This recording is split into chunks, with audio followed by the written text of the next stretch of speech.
All right, mic check, 1, 2. Let me check out and make sure everything's cool. I'd like to welcome you to the live. As you can see, I'm going to get right into it. I'm going to get right into this. Move this to the side.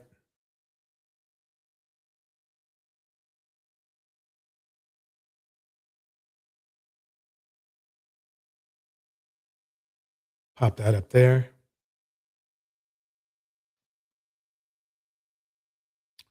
And we're going to get right into it. Tonight, I'm going to be debunking all the myths out there about the Tory Lanez situation. I think you find this very interesting and entertaining.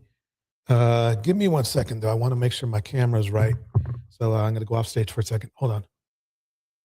Be right back.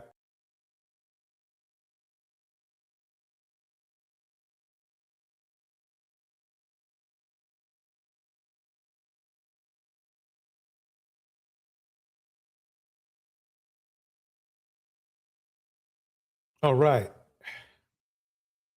We're going to get right into this. We are going to get right into this. Why Seeking Knowledge? It's good seeing you. It's very good seeing you. I'm glad you're here.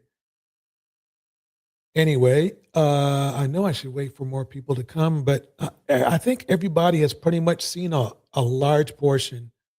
What is this going on here? A large portion of these this situation anyway. It's just a quick refresher in the beginning. You can catch up later if you need to in a replay. But right now we're going to get right into it. Here we go. Let me make sure the volume's all the way up. Here we go.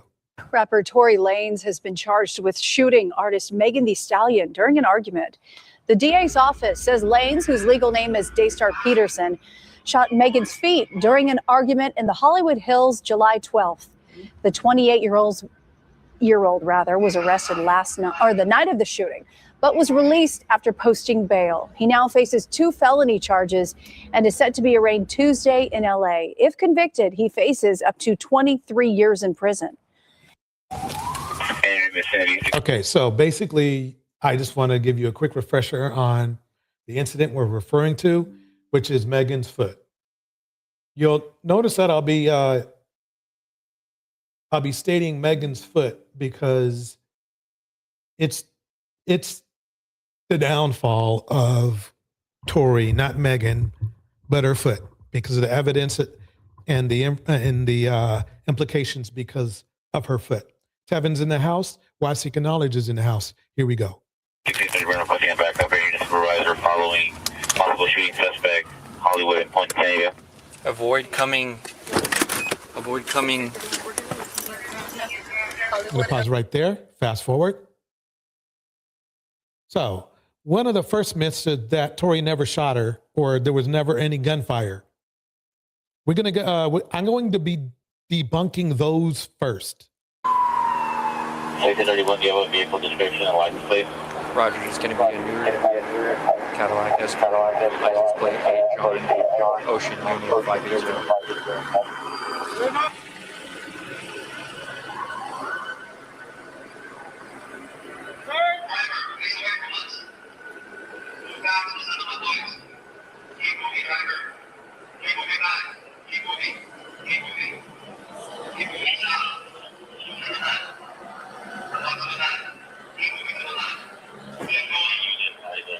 Okay, who you're seeing over here in the corner, I assume is the driver.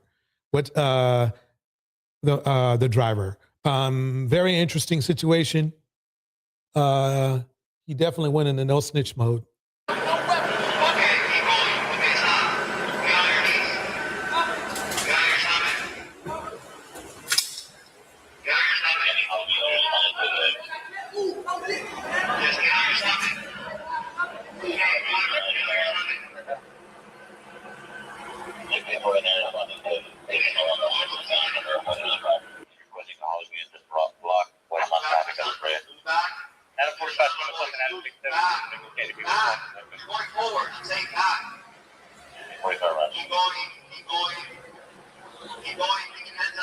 Yeah, I think this is Tory right here. Yeah, that's Tory. Well, as you can see, they're arresting Tory. I should say detaining, technically, I guess. This is Megan here.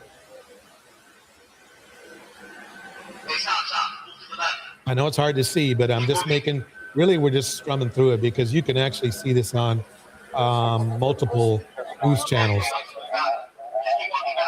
Just in case somebody goes, this never happened, because it's gotten that bad. Okay. And after Megan, it's Kelsey. So the two men are right here. The two men are right here. Step out of the vehicle. Now, Kelsey taking her sweet time to get out.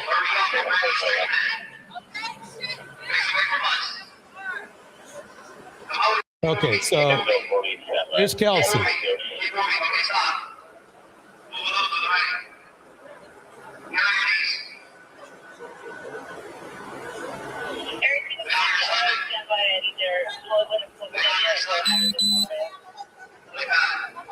Okay.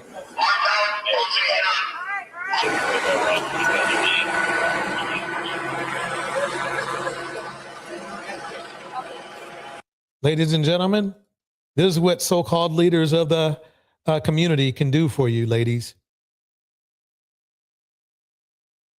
Yep. I thought they were supposed to keep you out of trouble, not get you into trouble. Let me keep going, though. Here we go.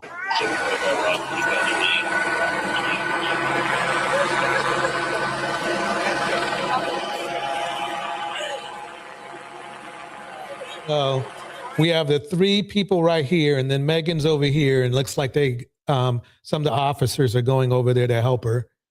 A lot of people said that Megan was not shot at all. Yes, they were saying that Megan was not shot at all, and or she was cut by glass. So let me show you a couple more items too. A lot of people said also that there were no guns. Watch this. What's that? Let me see if I can blow it up some more. I'm going to go tiny for a minute. See if I can get a better, no, that didn't work. Let me go back to this. Right there. Let me, if you don't, look in the top right. Look at the top right around here.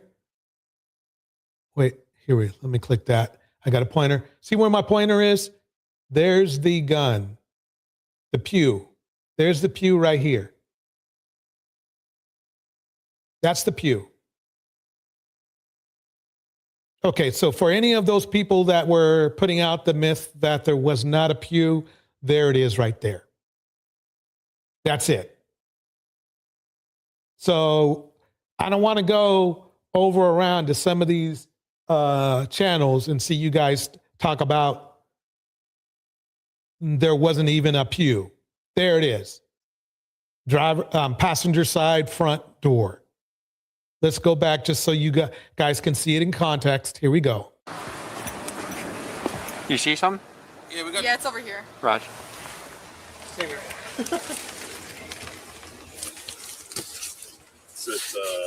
Had it gone to slide lock because it was empty? Yeah, it looks like. Here's the pew. Is it warm? Yeah. It's warm to touch. Huh? Check the van. Okay. Hey, Walker. Want to go to the visitor? It doesn't have Something? Okay, they bag it up. Oh, yeah, something.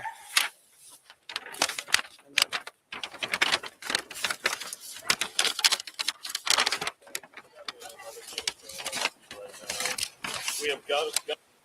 That's a lot of blood. Okay, back seat. We're in the back seat right now. Look real close at this. Look real close. Here we go.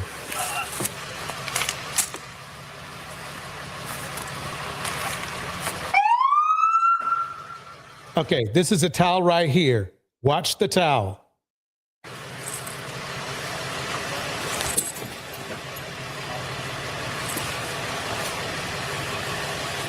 I don't know. That red stuff to me, now let me bring it back a little bit.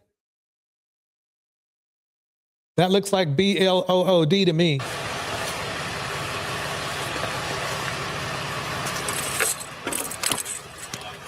That's a purse, of course. He's looking inside to see if, like, you know, there's something in the purse that would connect to the gun. We have the gun here, and then we have other units. They're searching the house where it happened. So that's all we have. So I don't know about you, but that's a lot of As of right BLOOD. now- Look, it's on the suitcase too. Does it look like it stepped anywhere on here? Inside? No, not yet. no, not yet. Okay. Well, I mean, There's some blood up here. yeah, no, there was a towel soaked in blood Okay. at the bottom of this seat, which is where she came out of. Okay. Okay. Thanks for tapping in with. So we're breaking it down right here real good. A lot of people said that there were no gunshots. Let's go to that. I'm going to fast forward real quick. We're going to go through it. Here we go. And 30 seconds. Maybe everybody left. I don't know. Okay. But now I don't hear anything. I understand. No problem. We're 4:26 and 6A49 Sonic Code 3 from Hollywood Station to 1805 North. Can you still hear the female, sir? No, I don't hear anything anymore. You're listening to Street. So, so basically, they were saying there was no. I was arguing with somebody, and they were saying there was no gunshots. But these are some people that heard gunshots. On Nichols towards Hollywood Boulevard, additional on 848. 4:20. I don't have anybody down. Get a nurse if I really don't want to talk to the police so that they know that I called, to be honest. Can they give you, I understand if you don't want to be identified, so they won't do that, but can they call you if they have any further questions? They can call me, Okay. but just, yeah, don't come Yeah, no. or say my name or anything. Of course. I will put that in the comments of the call, sir. No problem. 4:27 and 10 seconds. Existence. But now I don't hear anything. I understand. No problem. 4:27 and 30 seconds. Maybe everybody left. I don't know. Okay. Existence. But now I don't hear anything. I understand. No problem. We have officers responding just in case, just to verify. 4:28 We're gonna have that vehicle. and 10 We're seconds. gonna be on Hollywood and 25. Okay, sir. So it looks like we have officers in the area. Okay, sir. We appreciate the call. All right. Thanks. Thank Bye. you, sir. Goodbye. All right, that was the first call. Here's the second call. There is a woman who sounds like she's being hurt. It's definitely a domestic You're listening to disturbance Street of TV. some kind, and I know there have been a lot of fireworks going off, but these really sounded like gunshots, and I do actually know what gunshots sound like. Now, let me make it clear. These are people in the area. They don't know Megan from Megan, the stallion from Megan Good at all. They're just reporting gunshots in the area.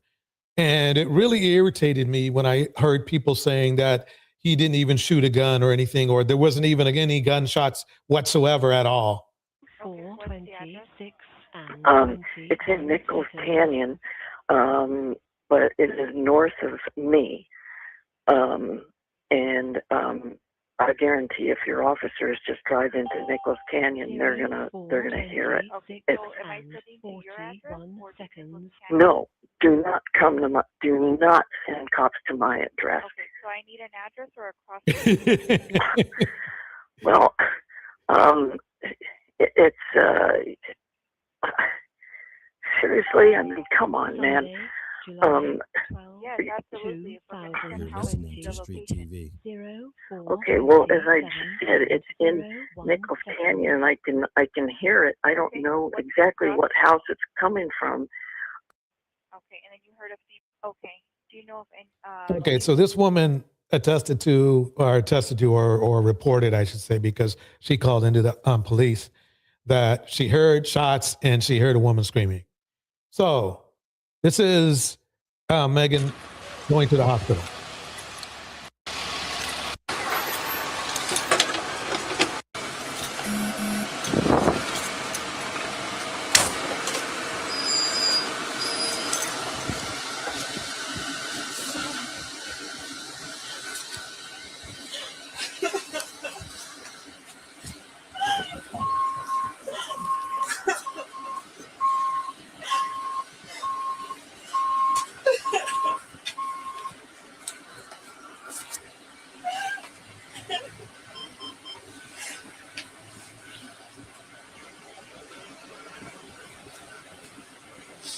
Brothers, we got to do better than this.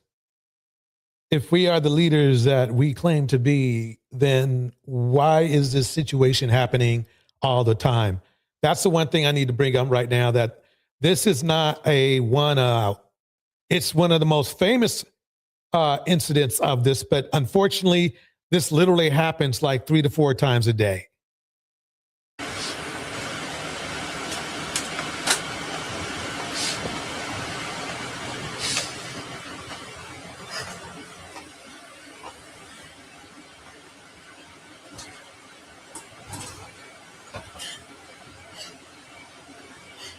All right, whatever. But it. Okay. This is where everyone's trying to say Tory Lanez is innocent because of what Megan said initially, even though everybody said Megan lied. Here we go. It's not, you guys. We've got audio, video, recordings proving his innocence, at least according to his team. So remember Megan's live stream that I talked about? It's heavily featured throughout. I really can't believe people are this stupid, but hey, why not? Let's go. This is only 6 months old, so this is long after the whole court thing went down. Website. I ain't get cut by no glass, but let me tell you why they saying that. Under that little soundbite, there are big, bold, red letters that spell out her quote that says, "I ain't get cut by no glass, but let me tell you why they saying that."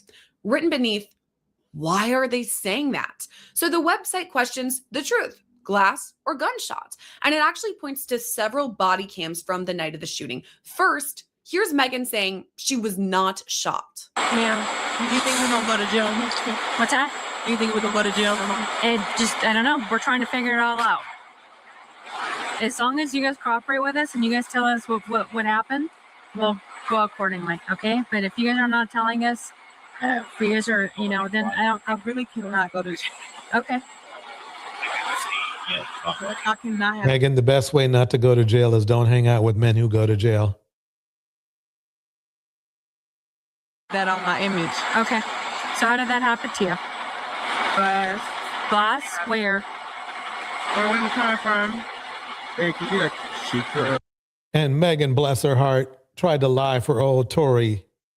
See, this is a funny thing. They want to call Megan a liar, but the funny thing is that the lies she was trying to tell would benefit Tory. So that's what bothers me, is like, you guys want it both ways. You want to call somebody a liar, but then when you're calling her a liar for something that would have benefited Tory if it was true what she was saying, they later found out and said that she was found out. They knew it wasn't. They knew.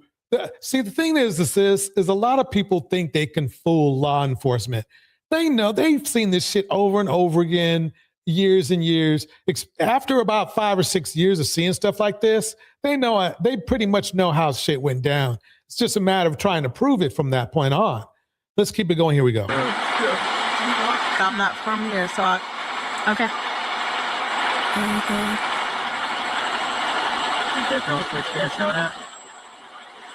That Billy said she got shot? I didn't get shot. Oh, you did it?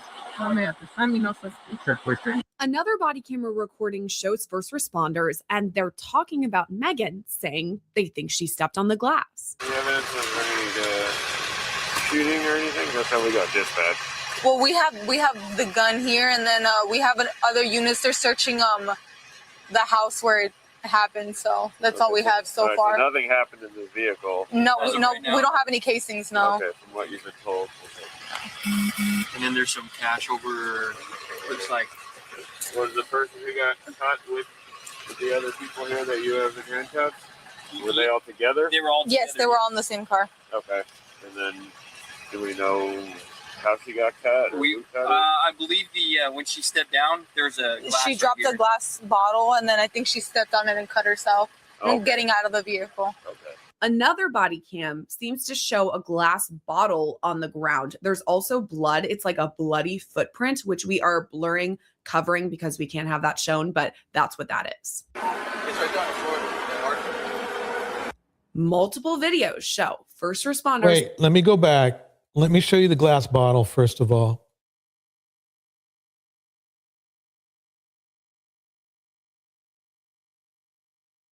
Okay, there it is. Dang. Which this thing work better? So I'm getting out of the view. Notice how there's not one drop of blood around the glass bottle. Not one drop. And you saw how much blood was on the towel, right? And they stopped the car right here, right? Let's keep it going. Multiple videos show first responders all discussing Megan cut herself on glass. She cut herself when she stepped out. That's because that's what she told them. Let me keep it going. Oh, she cut herself.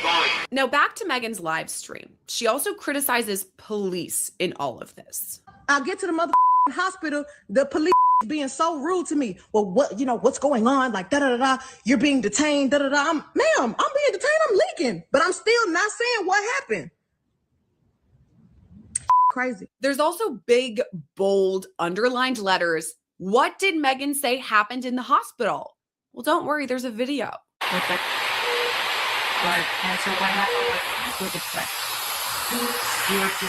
Well, right now, she's in what I would call save a nigga mode. She's trying to save Tory's career right now by literally lying. Listen. Megan also discusses a witness. The people in the neighborhood, there's a witness. When the police came, because the neighbors called the police. By the way, this witness is a man named Sean Kelly, and there's body cam of him too that apparently proves Tory Lanez innocence. They shot out of the car. The problem that this lady of scandal has is that she's insinuating by saying man's innocence over and over again. She's insinuating, she's trying to clean up the narrative. And it's funny to me because 121,000 people watching her, and she's really basically, by now, she knows the whole gist of the whole thing. I can't believe she did this. She's actually, to me, just as bad as Millagro in some ways. Well, the windows were open, that's why it sounded like either way. Yeah, I didn't No, really they see were it. on my side. The girl opened the door, it was two girls fighting, and then they shot. And she got out of the car and crawled over. So basically, the bottom line is this. The guy confirmed that I'm going to let her talk in a minute, but I'm going to tell you right now, the guy confirmed, he just said that there was shots, right?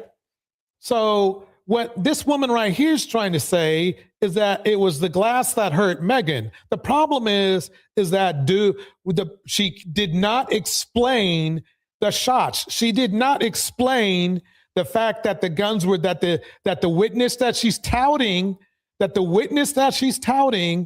is stating that there were gunshots. Neighbors called the police. By the way, this witness is a man named Sean Kelly, and there's body cam of him too that apparently proves Tory Lanez innocence. They shot out of the car. Now she's saying it proves Tory Lanez innocence, but then it's contradicted by the fact that the witness said there were gunshots. Well, the windows were open, that's why it sounded like either way. Yeah, I didn't really Windows were open. That's consistent to what both Megan and Kelsey said to the officers later on. They were on my side. The girl opened the door, it was two girls fighting, and then they shot. And she got out of the car and crawled over. So on Megan's live stream, she says Tory is the one who spoke out first, but a timeline featured on the website disagrees. So I'm going to go through that. According to this timeline, July 15th, 2020, Megan posts about being shot. July 16th, 2020, the following day, she names Daystar to police. Okay, so let's go to this part right here. Hey, we got an ambulance coming for her, okay? Hey, bro, step up right here. We got an ambulance coming for her, all right? And I mean, it just goes to show you that how people try to manipulate honest footage and make it fit their narrative. It's gonna be good. Have any injuries on you? No, I don't. Do you need an R? Sure. I got to come for your friend now, okay? Do you want to talk about what happened tonight? Your girl to safety? All right, last clip. Remember when Megan testified that Tory said, "Dance, B word and then opened fire. All right, now there's Nest camera video. So you can hear 5 gunshots. So listen up, there are 5, but you can't. Oh, okay. So she's admitting that there's gunshots because some people, remember now, we have all sorts of different things going on. Some people are saying there were never gunshots.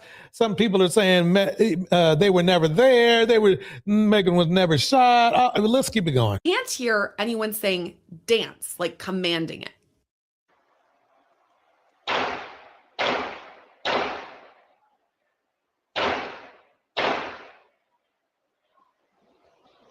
The end of the webpage reads. Good. So let me run fast forward since she's such a Tory Lanez fan and debunk her situation. Here we go.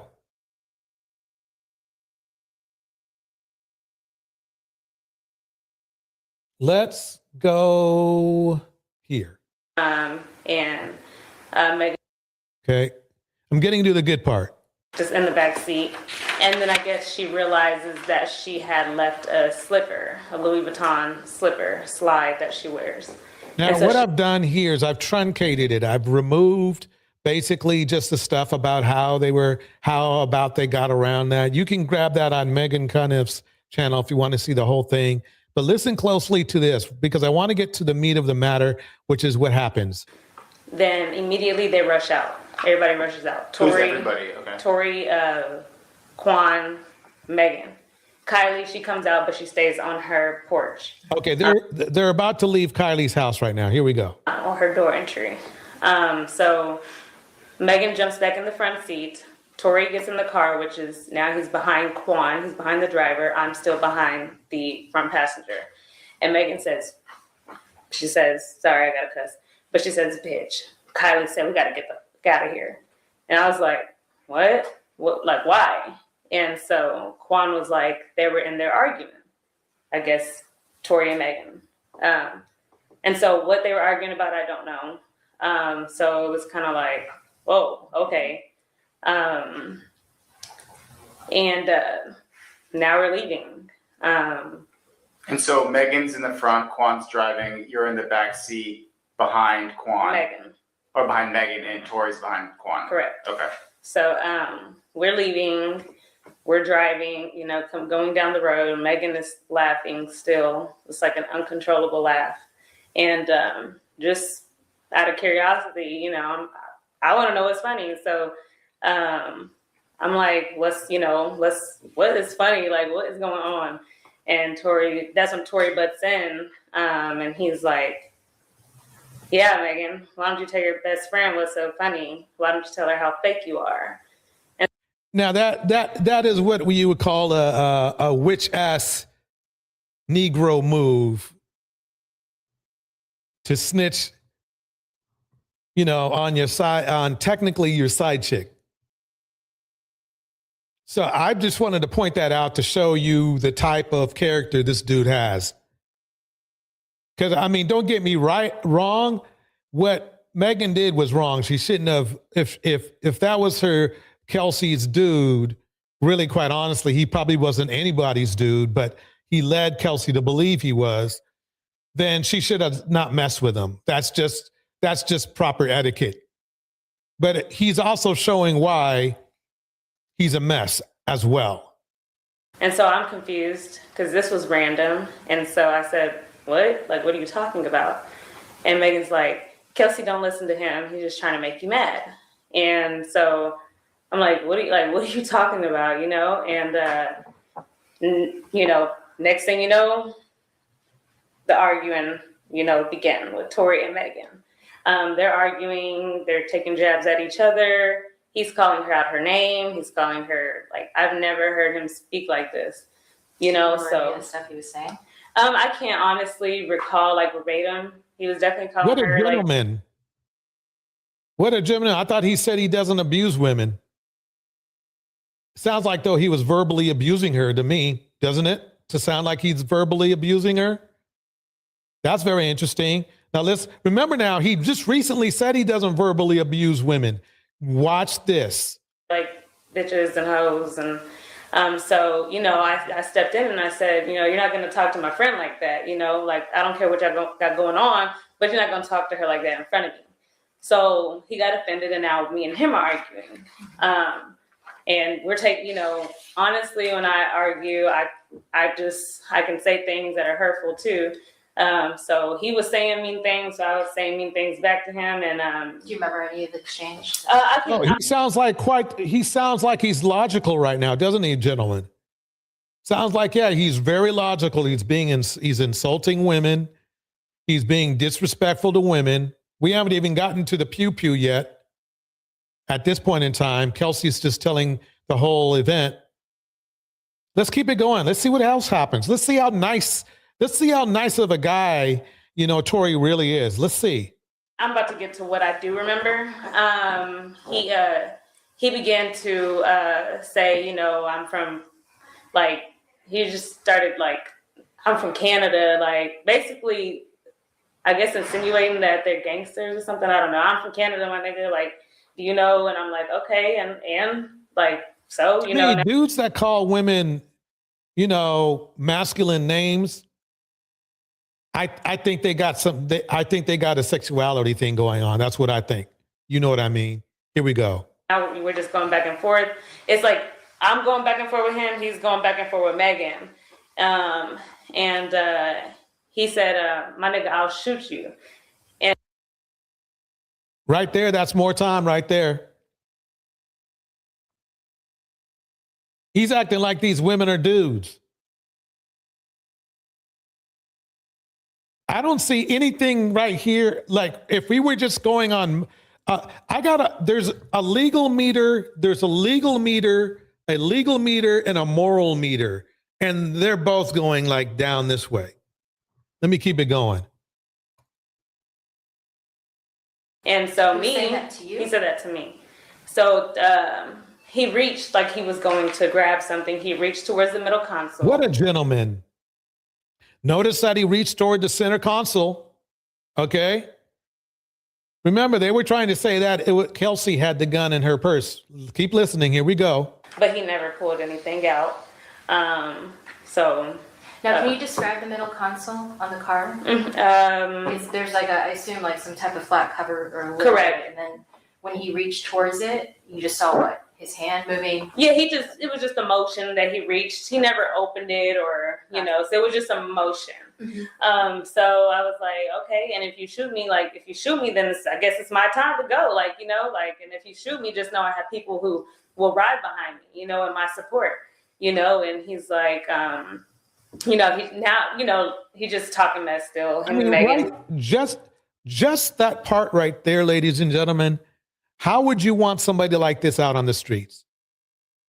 I mean, we haven't even gotten to the gunshots or anything like that. But why would you want somebody treating women out on the streets like this, who basically blatantly lied in your face, and said that he doesn't abuse women or disrespect women? He literally did that night. That night. Kelsey, who's on his side, by the way, just told you that. Let me keep it going. Here we go. Me and him. So then Megan, I guess we're on Sunset Boulevard at this time. And Megan demands for, sorry, that's mine. Your ring. Mine. Yeah, that's the same thing. Megan demands for Quan to pull the vehicle over. So we pull over and we're actually by a bus stop. Megan jumps out the vehicle. Tory follows behind her. Quan stays in. I stay in because it's just we're in the middle of a road. We're just arguing. This is, So Tory and Megan, they sit at the bus stop. They have, I don't know what conversation they had, a conversation if any, but when they got back in the vehicle, it was calm. Tory then began to. When they got back in the vehicle, do you remember where everyone was sitting? Yes, sorry. Megan got back in the front seat. Tory got back in behind Quan, so behind the driver's seat. So it was calm. Everybody was calm. Tory then began to apologize to me. And he's just like, I'm sorry, Kelsey, you're just a real ass nigga, and I had to tell you. And I'm like, that's just creepy. I'm sorry. That's just creepy. And I'm not calling a woman male, making male context to a woman. She doesn't look like a dude at all. There's her she's pretty. She's right there in the picture. That's just weird to me. Right, and so I'm like, but he's saying it loud, and so Megan can hear this. So that kind of started her back up. So now they're arguing back together. At this point, Notice the lack of control Tory has for himself. And that lack of control that Tory has spread out. So all those myths about men being logical and being the leaders, I mean, I guess he is a leader. He's just a horrible one. Let me keep it going. Here we go. Uncontrollable. Can't stop it. And do you remember anything at this point that was being said between them? At this point, they're arguing about each other's artistry as a career as an artist. She's telling him like you're only this and that because you're on a remix with Jack Harlow, and he's telling her things about her career as an artist, which I can't remember what he was telling her, but they just started hitting each other with their career as an artist. So now we're at the final, the next stop where the incident occurs. And this time Tory demands Quan to let us out. He's like, let these hoes out, let these bitches out the car. This is my car. What a classy man. Now he's going to leave them out in the middle of nowhere. At the very least, what you would want to do is at least drop them off someplace safe. That's how classless this dude is. That's why we haven't even gotten to the pew pew part, but I can't believe people support men like this, but unfortunately they do. And so we're like, okay, we'll get out. So he pulled the car over, and everything here transpires. Megan jumps out of her seat, which is the front seat. I open up my door, which I'm behind Megan. And when you're getting out of a vehicle, you're not really just like looking at any direction. You're just kind of getting out the vehicle, especially we didn't expect anything to happen next. So we're just getting out the vehicle. I get out of my side, and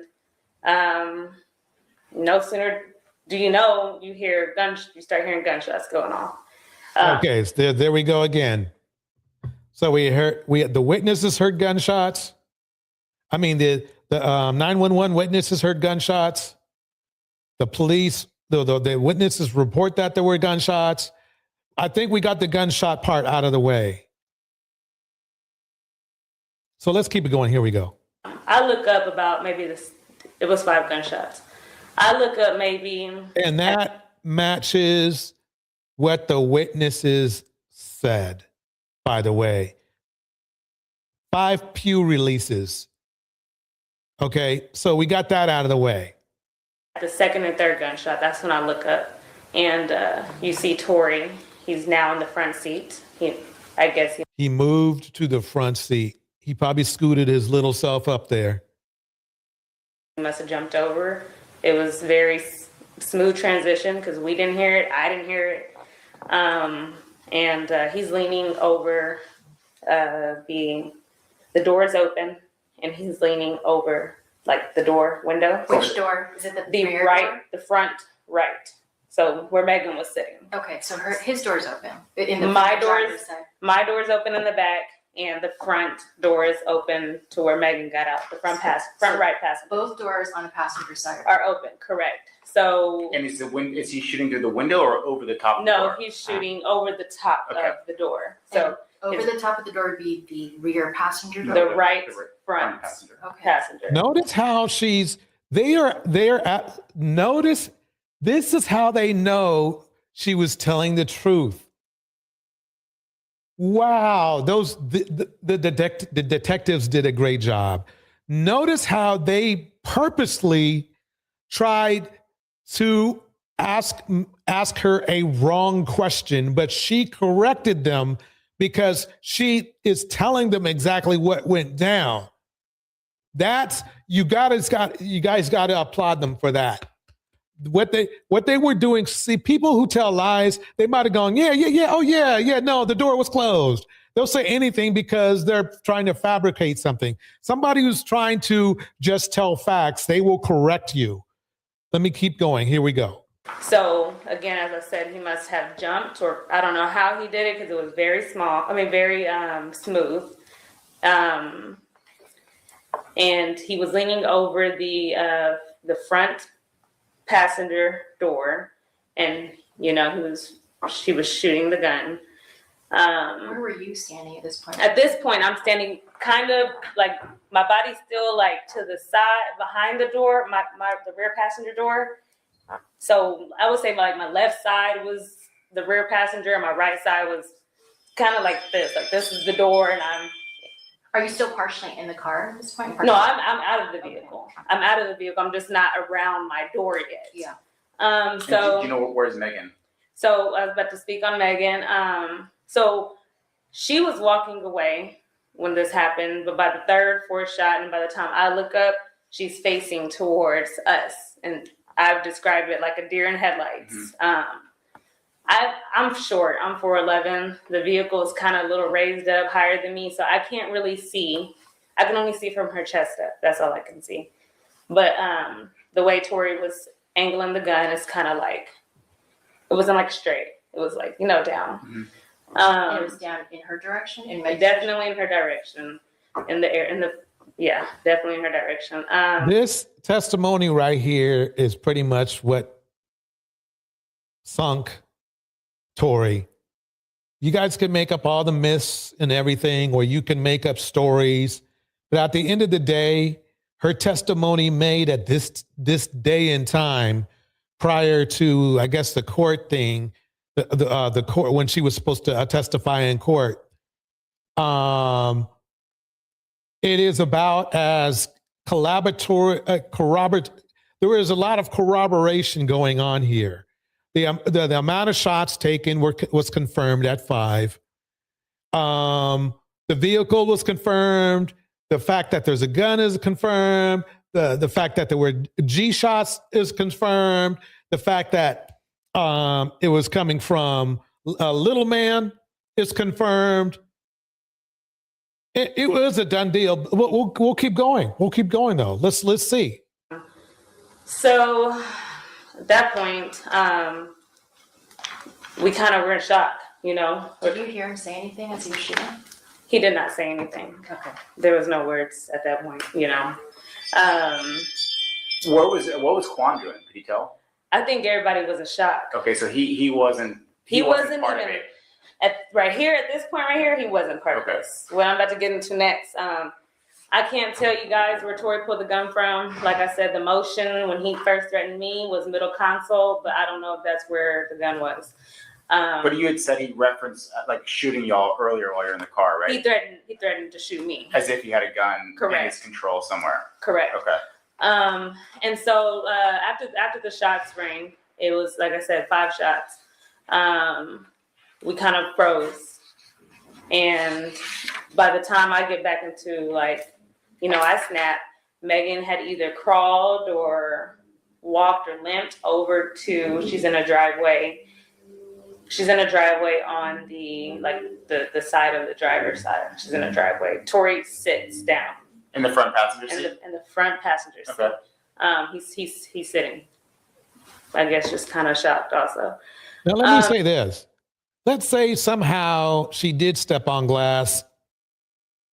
He still shot at her, but he might get a couple years shaved off if he did completely miss her. If that was the case. The problem is this.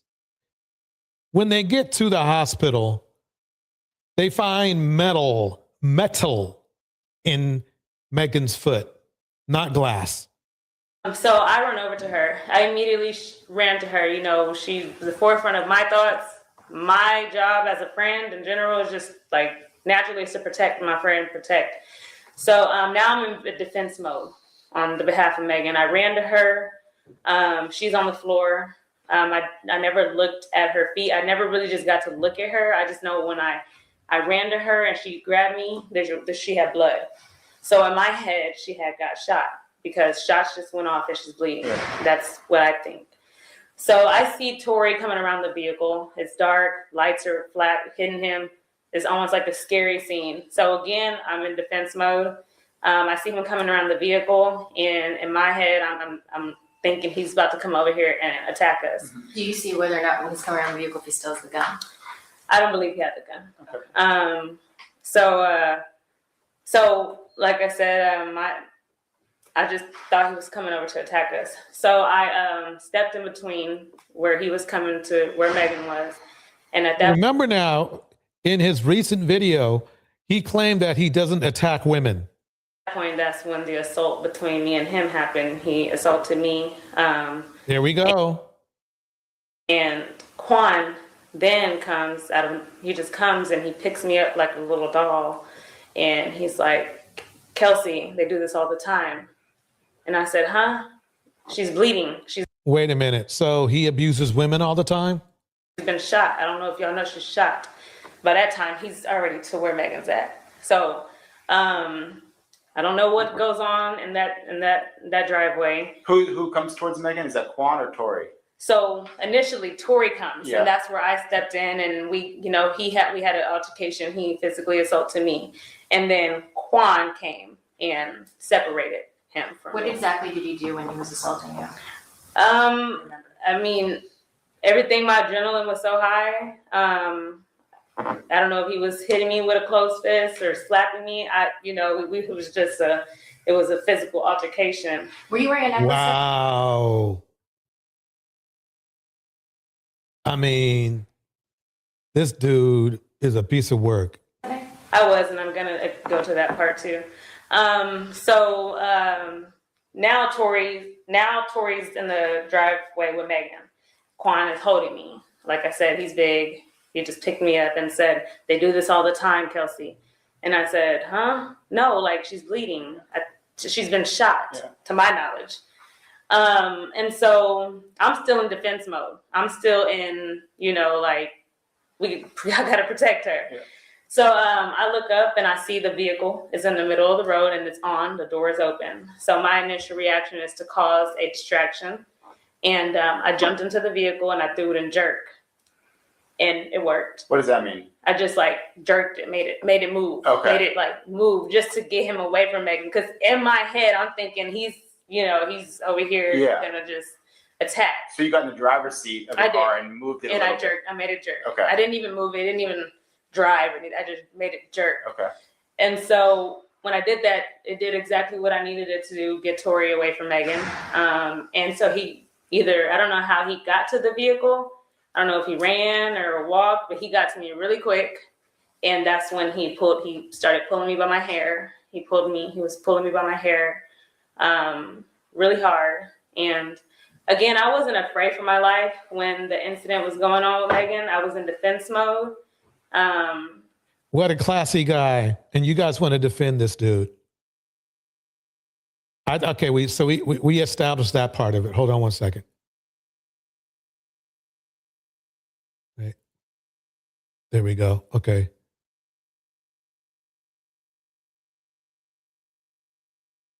But then she says this. An aggravating third day of testimony for prosecutors trying the case in the shooting of rapper Megan Thee Stallion. The witness didn't answer most of their questions. That witness will be back on the stand tomorrow. And Eyewitness News reporter Sophie Flay is live in the courthouse in downtown LA with the very latest. Sophie. David, Megan Thee Stallion's former best friend and assistant, Kelsey Harris, took the stand today. When she got there, she was granted immunity. And her testimony seemed to leave prosecutors frustrated because she answered almost every question with, quote, "I honestly don't remember." Torey Lanez allegedly shot the Grammy-winning artist Megan Thee Stallion in the foot July of 2020. Harris made it clear today that her memory from that night was blurry because there was a lot of alcohol involved. Back in September, Deputy District... See, the problem that Kelsey has is that she is very articulate and very specific and very accurate on her explanation she gave to the officers. If she was inebriated to the point of what she's explaining to the court now, okay, if she was really that inebriated, she wouldn't be able to be as specific and accurate as she was. So basically, they just didn't believe her. And now everybody, the Tory fans believed her. Okay, the Tory fans believe her, but the jury heard the tape you just heard prior to this one about her explanation. It was too specific. It was too convincing. She already sold. Tory was toast after that testimony, and then it was. The fact is that the bottom line is the truth is the truth. You can make up lies all you want, like Millagro Gramz did, but at the end of the day, you can dice facts, you can spice facts, you can add a little bit of mayonnaise to facts, but at the end of the day, real facts are real facts.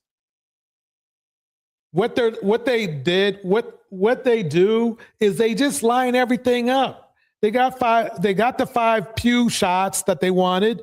They got the pew pew. Okay, they got the pew pew. I mean, the bottom line is this: is that what bothers me is this in our society. We want talented criminals to go free. Chris Brown is another example. He does this. Trey Songz is in the mix now. R. Kelly. Even though they're destroying our community, you still want them to go free because you're a fan. Let's keep it going. Here we go.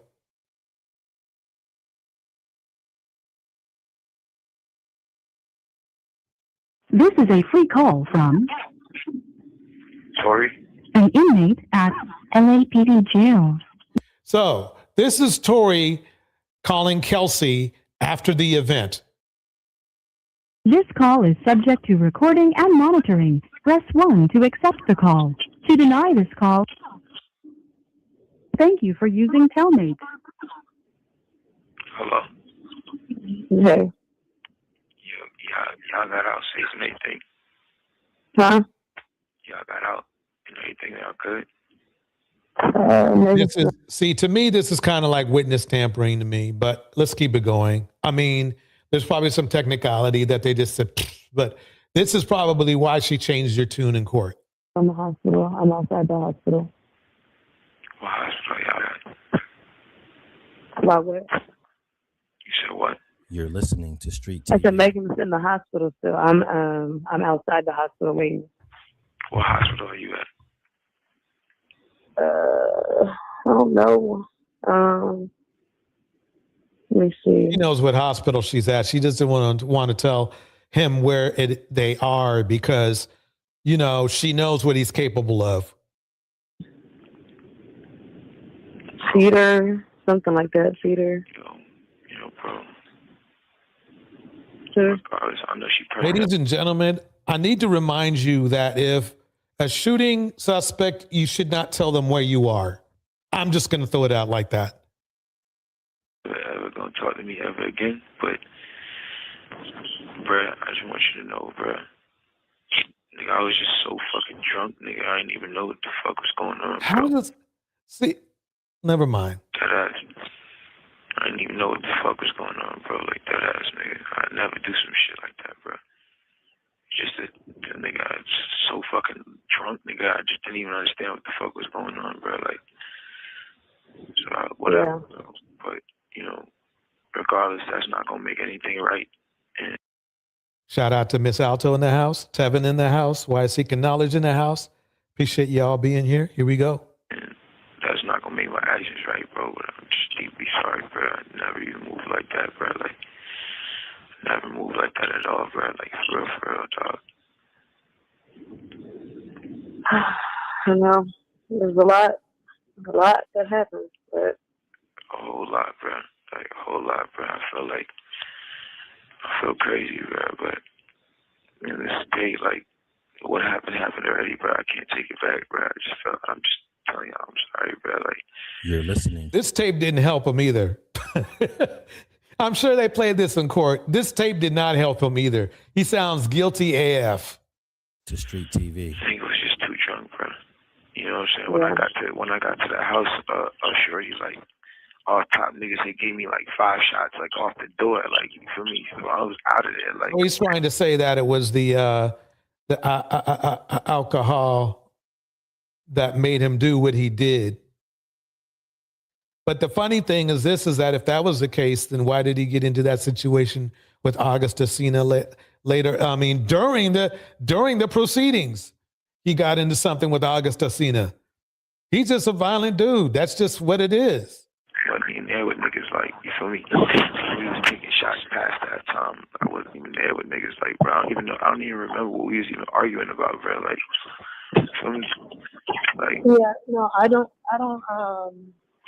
didn't even, I was already fucked up by the time you got there, so I don't know how much. it's like, you know, but tell me what hospital she's in. You're listening to Street TV. I just told you, Cedar Medical. All right. You ain't got Quan's number, right? You ain't got my security number. Quan, I do have his number. Can you call this nigga Quan and tell this nigga, bruh, you get a chance, bro, just figure out what you got to do to bail me out this shit. What? Okay. Thank you, bro. Did you just hear that? Wait, let me play that back. This dude, after shooting them, he wants them to help him get out of the situation. Right there, that's big right there. Do to bail me out this shit. He just said, bail me out of this shit. That's what he just said. Listen again. You get a chance, bro, just figure out what you got to do to bail me out this shit. So how guilty can a man be when he's asking his victims to bail him out? Let me run back a little bit more. This is really deep. Listen, nigga, bro. You get a chance, bro, just figure out what you got to do to bail me out this shit. Okay. Thank you, bro. I appreciate it. I'm sorry again, bro. Like, I think honestly, I think we're gonna try to, because obviously, like, the longer you're in this, the more hot it's gonna get, because you know it's already on. Like, there's no names released yet, but the report is already out. You know. But like, out is what? What you mean out? It's on some app. You know, Megan can care less about both women. He's only worried about himself.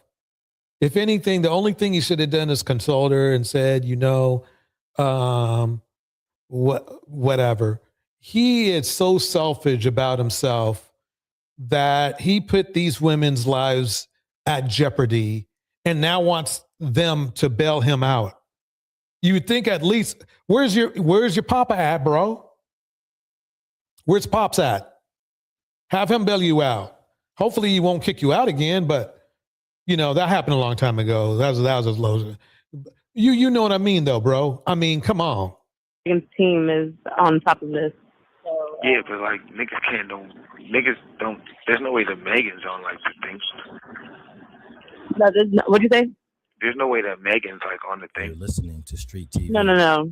So far, none of that is there. But I mean, yeah, I don't think it's gonna be one of those. If anything, the only nigga that's gonna get this backlash is me. It's not gonna be her. But yeah, no, I'll let you know. All right. It is what it is. Regardless if I get out of here today or not, bro, I just want to let y'all know, bro. I'm sorry, bro. Like, I never did that shit if I wasn't that drunk, bro. Like, you feel me? Let me pause it. I mean, right there. I mean, just the two tapes I played in succession. Act Natural, Under Pressure in the House. Gives you pretty much everything you need to know. Let me see what but let's see what everybody in social media is saying. Let's get into it. Here we go. From the jump, everybody who is on Megan's side feels like Tory is guilty because he's in jail. He is not in jail because he had gunpowder on his hands. He's in jail because he was a felon and that was his gun. It wasn't because he shot Meg, y'all. Torey Lanez. I think as you noticed there, she's trying to say that he didn't shoot. He is in jail now for shooting Meg. What she said was right, though. I mean, the fact of the matter is he was going to prison, whether he liked it or not, even without, it was going to be a lighter sentence if he didn't shoot, if he didn't, number one, hit her, and number two, shoot the gun, but he did. Lanez just got hit with a $20,000 fine while he's already in prison, and his lawyer got fined too. This all So basically what happened was this, is he was supposed to testify in the the Stallion Millagro Gramz thing, and he basically acted out. He basically did he showed who he was. And what I mean is this, is that he's a bandit, and he showed he was a bandit. He could have made things easier for himself and maybe have shortened some time if he simply just cooperated in the thing and just said, hey, no, what Millagro said was not true. Or what Millagro said was true. That's all he had to do. He wouldn't even do that. So it makes him look even more guilty. So, and it's funny because after acting up in court, right, and acting a fool in court, he then wants the courts to do him a favor and give him either a pardon or an appeal. Ain't that something? Ain't that something? I mean, he did everything he could to make his situation worse. That's what's hilarious to me. This is how Tory Lanez is recording his music while locked behind bars. Some say he's lying, others say it's AI. Well, let's figure it out. Here are some of the songs Tory said have been recorded over a jail phone. They gave Speedy 20 years, been trying to get him out since it hurt me before. You said let love bro, but not no more. See, I know Tory said... And what's hilarious about this is you heard the quality of the phone call from the jail phone, right? It was horrible. It was buzzing. There was fuzzy. But when you hear his, his tracks, it sounds clean as hell. Now, let me break it down like this. What is he doing? They said, let me let the man tell you. Him and his engineer have cracked the code, but I feel this shit sounds too good to be recorded over a jail phone. With how rich and famous Tory is, it's not far off that he has access to a smartphone and a pair of Apple headphones that have a mic. When Tory said he cracked the code, I think he was more talking about the fact that he finally felt confident dropping music that was recorded through a smartphone. That he snuck into prison. See, he said jail phone because... And my point is this. He's still breaking the law. And let me make it clear. There's a culture of men like him where they just feel like the law, there's something for them to play in the face of. Because one, he doesn't want to put himself on blast and get in trouble. And two, the jail phone sounds way better for marketing. But the way he's doing this needs to be studied. They passed the paper, y'all got the verdict, y'all got the verdict, yeah. They go, he read all three. Guilty, guilty, guilty. Bitch, we looking like what? You start hearing people break down. All of a sudden, Daddy hopped up. He went slapped the fuck off. Is that the same daddy who kicked him out at 15? Is that the same daddy you talking about, Millie? Let's keep it going. He directly spoke to the prosecution, Kathy and Bot. Y'all are evil. Y'all are demonic. I think it's really, I'm sorry to laugh, everybody, but it's really funny after I showed you how evil and demonic, Tory was. Kelsey broke it down to you. I didn't even play I did not play any testimony tonight from Megan herself. You heard from the people, other people. You heard from Kelsey. You heard from the people who heard the gunshot. You heard from the police. I did not play Megan's information on purpose. And the reason why I did that is because now you can't say she's lying. She never lied. She lied for him to help him out.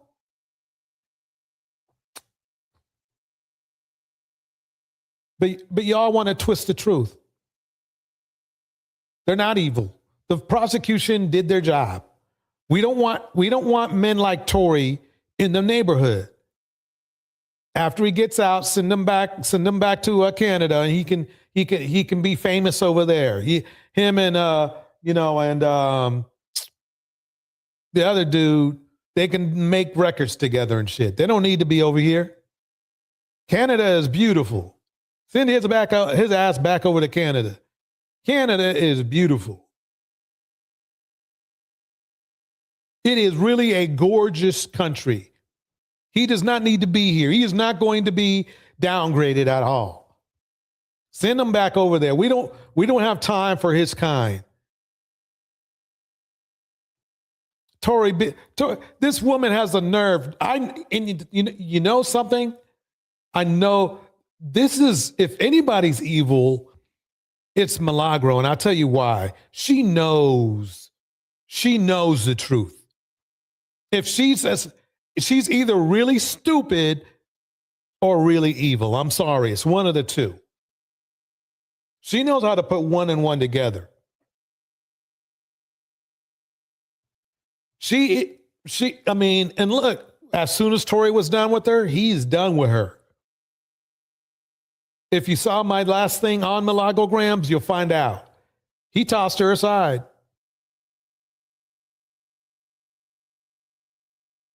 Now she owes money because of him. Not because of Megan. She owes money because of dude. Dude manipulated her. She allowed that to happen. I'm sure a lot of people told her to stop. She wouldn't stop. Now she's broke whenever Megan wants her to be broke, she's broke.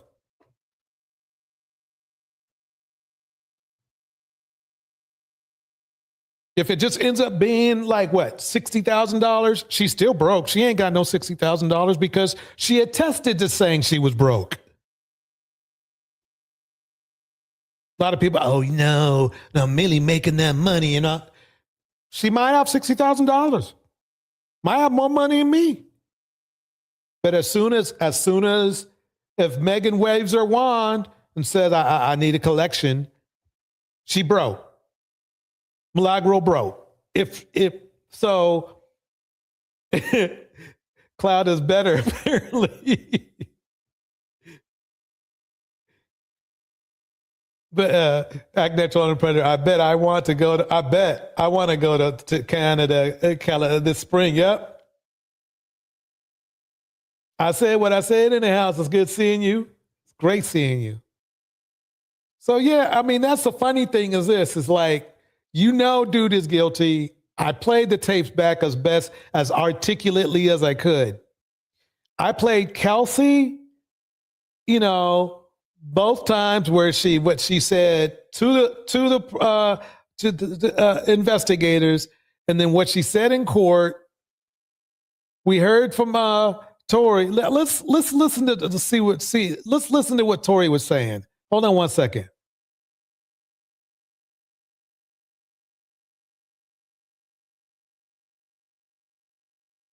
And academics, y'all know we don't. He's another fool. Academics needs to keep himself. He really should just sit down. For somebody who is a suspect, one of the primary suspects in a assault, I'm just going to say that, he really needs to sit down on both seats. Agree on everything. We even, agree on this. This is a clip he shared, or somebody shared, the Academics TV shared, and y'all can go and watch his full video yourselves or whatever. This was tweeted this morning. Listen to this part. I sometimes even struggle with because I never imagined myself dealing with things that I would have to deal with. I've been stabbed 17 times. Ooh. Wow. Almost lost my life. Wow. Almost lost my life. If you could say something to Megan Thee Stallion today, what would it be? No comment. No. No. Right here, let me freeze it. You have one criminal because he was convicted, and one criminal on the way on the left right here, because I know I saw the footage of AK Seeking Sympathy. Yep. AK's situation, and it's not good. I did some Googling, and yeah, AK's in big trouble. And the sad part is these are supposed to be, both of these men are supposed to be pillars of the community, by the way. I think First of all, where are his lawyers? Where is the lawyer in the room to say, no, we're not going to answer any questions about that. Y'all, if he had lawyers, they would have never have gotten in the. He never would have sat down at all.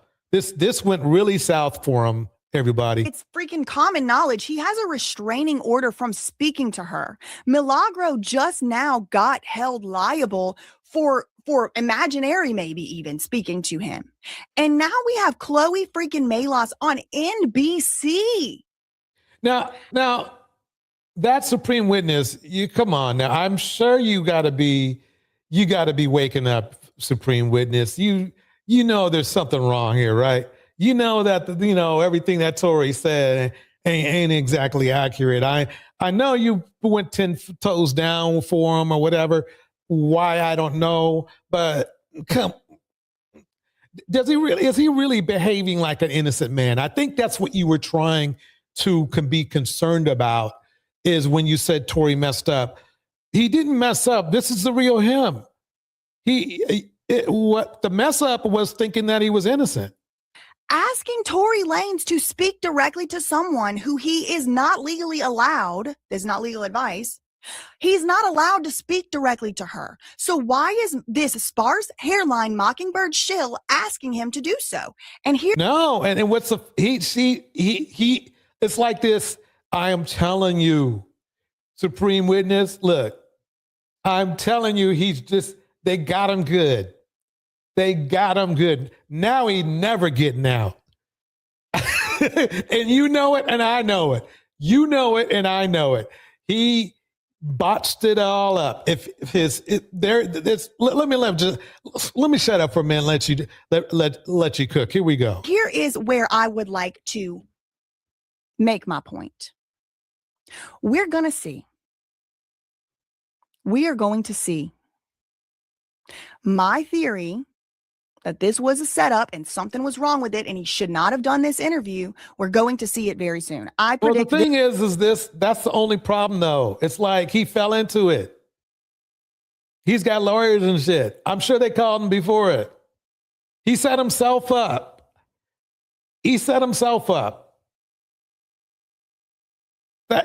Let me play to you the whole thing. Where is that at?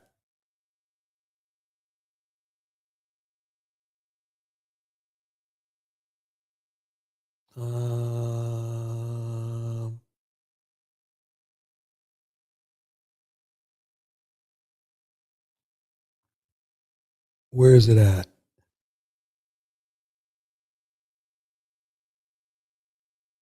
Not here. Let me see. They passed the paper. It's not that one. This is how they passed the paper. Y'all got the verdict. Yeah. They go. Asking him to do so. And here is where I would like to make my point. Now, what did I do with that? Okay, Mike Epps. I seen that video you saying that. Oh, dude looks trippy. Okay, that's not it either. Hold on, let me pull it up.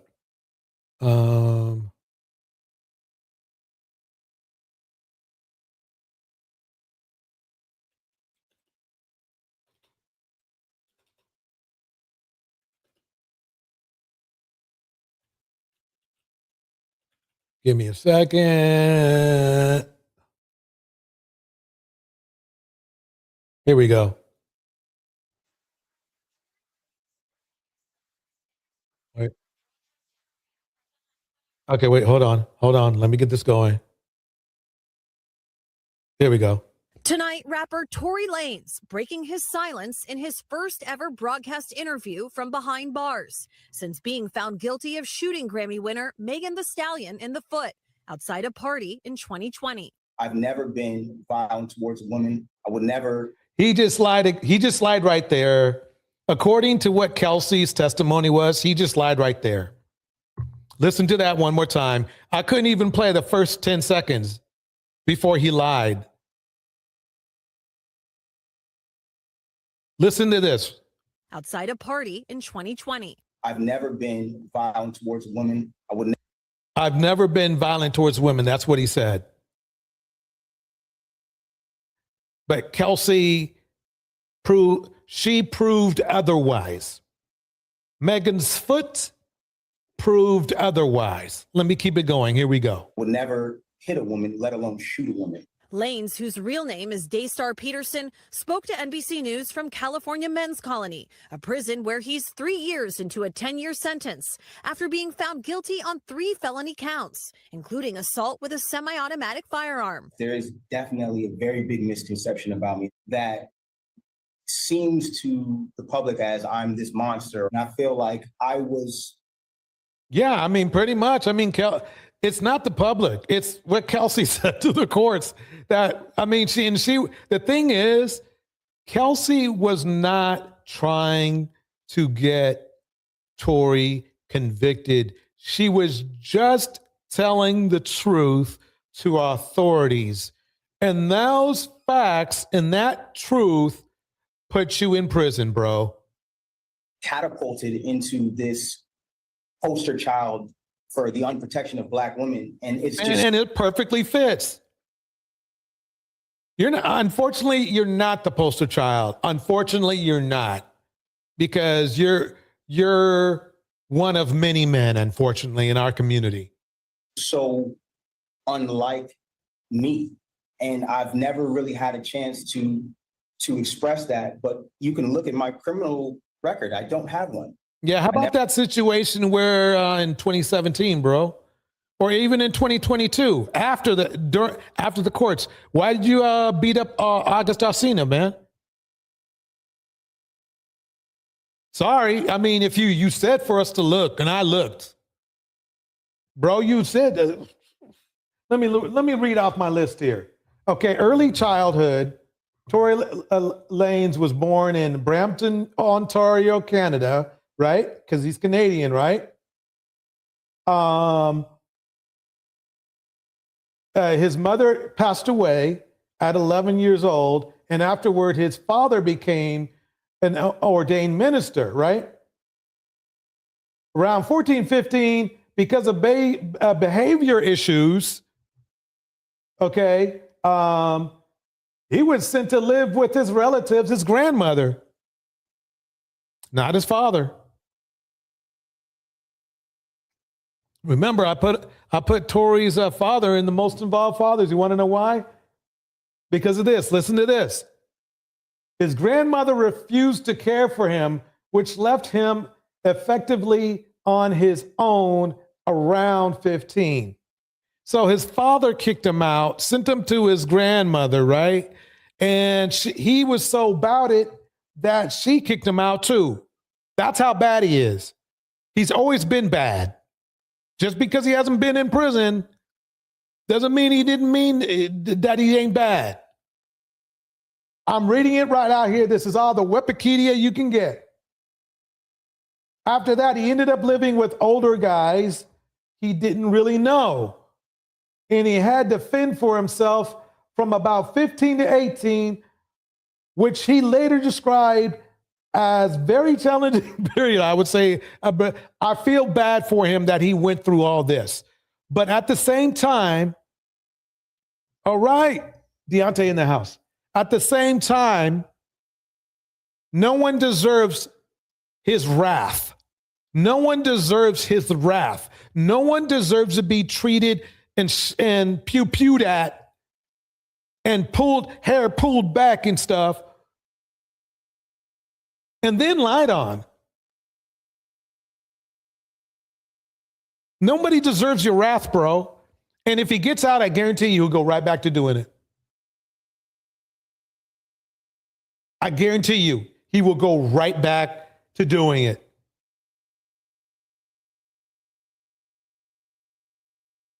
It's just the way some people are built.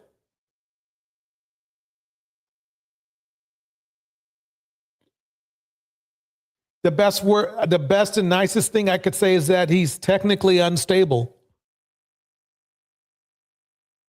That's the best I could say for old Tory.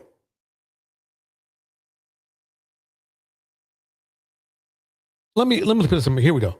I never had one, and I feel like, you know, that connotation that I would do anything of this monstrous proportion is just it's completely incorrect and it's wrong. Lanez declined to testify during his 2022 trial. Do you regret not taking the stand? I think if I would have taken the stand, the verdict would have definitely been very different. No. He had $1 million lawyers. They did not want him to take the stand, which was telling in my opinion. Second appellate court. So is the second. Rapper's legal team filed an appeal, which was denied in November. But his team is continuing to fight, with plans to file multiple appeals next week, this time with the California Supreme Court, in one claiming newly discovered evidence that they weren't provided during Lanez's 2022 trial, including hundreds of pages of medical records for Megan Thee Stallion, whose real name is Megan Pete, which they allege It ain't going to matter. I looked into it. What they were trying to say is that they didn't get like the actual shell, you know, the stuff that came out of her foot. And my thing is this, is that they had x-rays, they had doctors' testimonies, they had testimonies from the head of the hospital. They had testimony of people that do not want to lose their job, their license, or their careers. Nobody is trying to put this dude in prison for an unjust cause.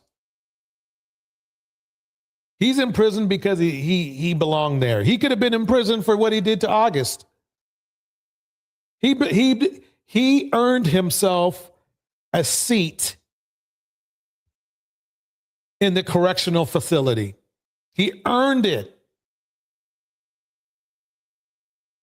And it's a perfect example of poor leadership on top of that. Y'all need to just let him go. All of you Tory supporters, you just got to believe me, I know it sounds mean, but he's better off where he's at right now. I'm sorry he got stabbed 12 times or whatever. I'm sorry. I truly am. But he could be in the same situation. Right now, he could be in the very well same situation that another artist is in. Who's going to go down next? David. We're not going to get into him, though. Let me drop the link just in case somebody wants to, throw their 2 cents in. Let me drop the link real quick. Because the reason I wasn't really going to do any more live streams on the Tory thing, but after he released that video of his, and then I kept seeing people saying that he was innocent, I had to clear things up. How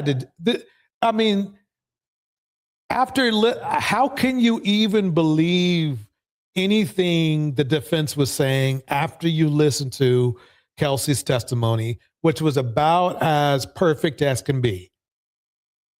And it just didn't favor him.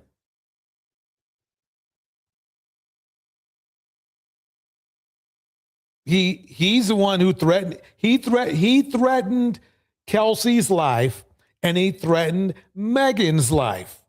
What more do you need to know? And the thing is he backed it up physically. Whether it was pulling on Kelsey's braids and hitting her, or pew-pewing Megan's foot.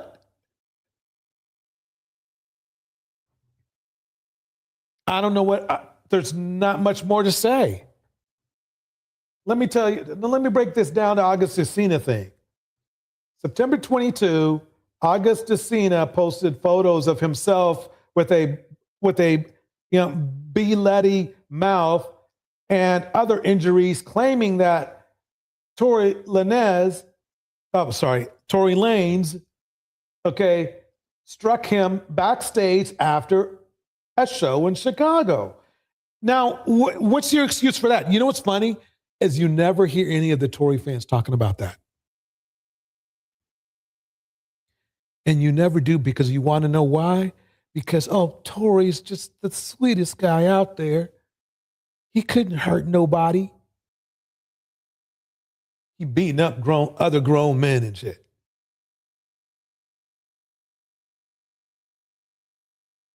I mean, if you needed more evidence just to kind of like push you on the side of truth, go look up the August thing. August Alsina. I mean, they thought they was cool. He thought, you know,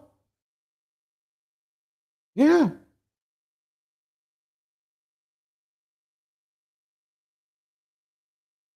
They could have thrown that on there. But you know, there's a bro code. So August took the brunt and and they just let it go. And what's funny is this is what happens in our community all the time. All the time. So when you hear somebody go, oh man, you know, the man is being hard on me and stuff, it can be true. But in many cases like this, it is not. And if we keep letting these monsters out there, I'm waiting for something to go down with Chris Brown. Already, DJ Academics is he's already on the radar. So we'll see what happens with him. If we keep letting these monsters, giving these monsters a pass, nothing good will ever change. Nothing will be good.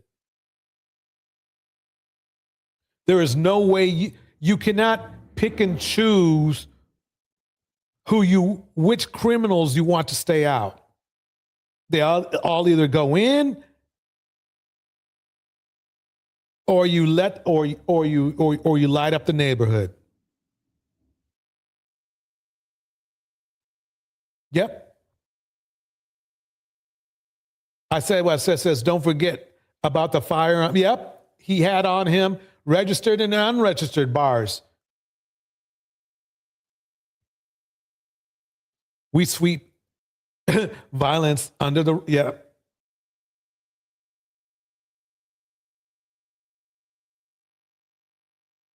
Angela Reddick in the house. It's good seeing you. I saw that video.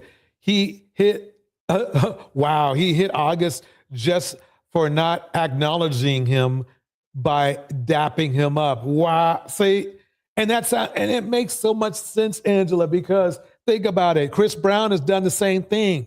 Sometimes, ladies and gentlemen, you get some of the most wonderfully talented men that are criminals. And you just got to let them go. You got to let them go. Hey, look, I understand what you're saying is like, hey, you know, but they're so talented. How about we do this? Let's build a prison for talented criminals. And they can perform, right? And like every time they perform, they get to take that money that they earn. And I mean like if whatever the pay-per-view is or whatever, they can earn that money to take care of their families. But they staying in.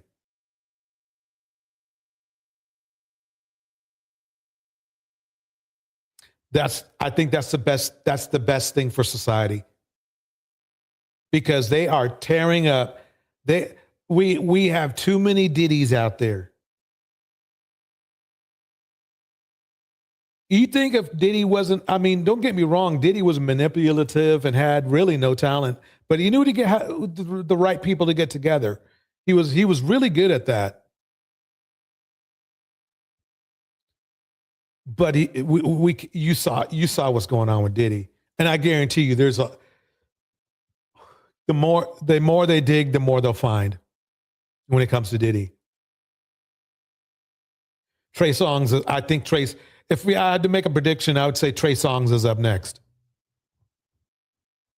And you're saying to yourself, well, geez, why don't these guys just kind of like get their act together and then, try to, just move forward saying, phew, I got away with so much, but they can't do it. I've learned the mindset of certain men, and they just can't stop. They just can't stop. You just don't want to be the one. The thing is that you don't want to be the one that sends them to jail. And what I mean is that victim that is so traumatized that they have to send that person to jail. You don't want to be that person.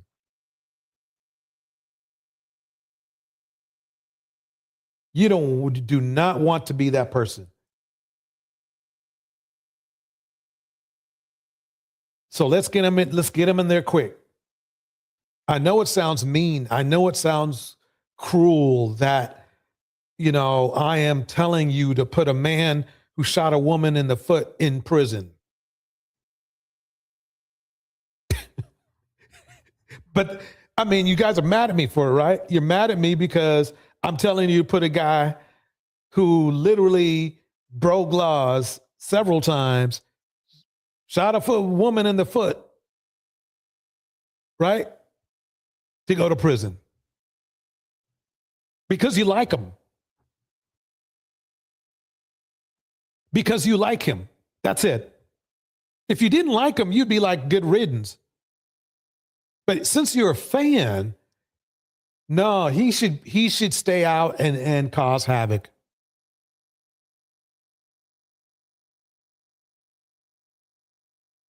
You're probably saying, comparing him to Chris Brown, it's like, wait a minute, Chris is not, oops, my bad. I like Chris too. Let me shut up here.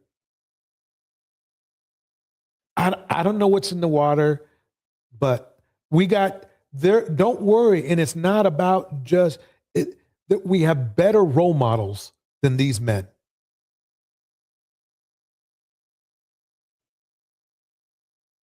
Way better role models.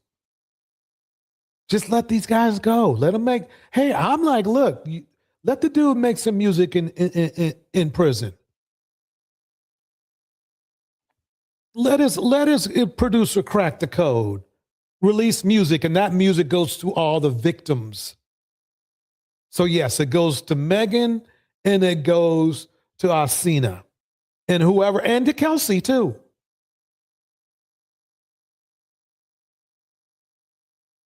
That's what I think we should do. I really think we should make, cool, a prison for talented individuals to be able to, one, satisfy restitution and feed their families. Because I feel like they have that God-given talent. They should be able to feed their families with it, even if they're in prison. Thank you for coming to the stage. I said what I said. How are you doing tonight? Hey, DJ Torch, I'm doing great. How you doing tonight? Not bad at all. I just had to vent tonight about this whole, he didn't shoot Megan kind of, thing that's been going around. Right. And she's still receiving backlash also. So let's not forget that. So, no one is allowing her to forget that, even though she told the truth. And the court case went, he got convicted, and she's still being convicted in the court of social media, as far as people go. And they're still blaming her for the heinous acts that this fool committed. It's got, I can't, I don't know how people think these days. I just don't. Yeah. Well, it seems like what's up is down and what's down is up these days. And no one, it's like nobody want to be accountable. Nobody want to take accountability or responsibility anymore for their own actions. And, I hear a lot about how all these black men are being done by the system. The system is not doing anything to the black men. The black men are putting themselves in the system. If anything, in my opinion, and I'm in the South, The system gives the black man plenty of chances.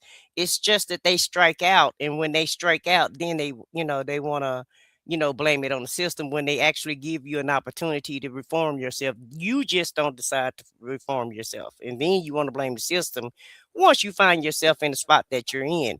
And Tory, he had a reputation of going for bad, and I feel like he had that Puffy syndrome. He's untouchable because he was famous. Right. Exactly. It's just, to me, it's just a testament on how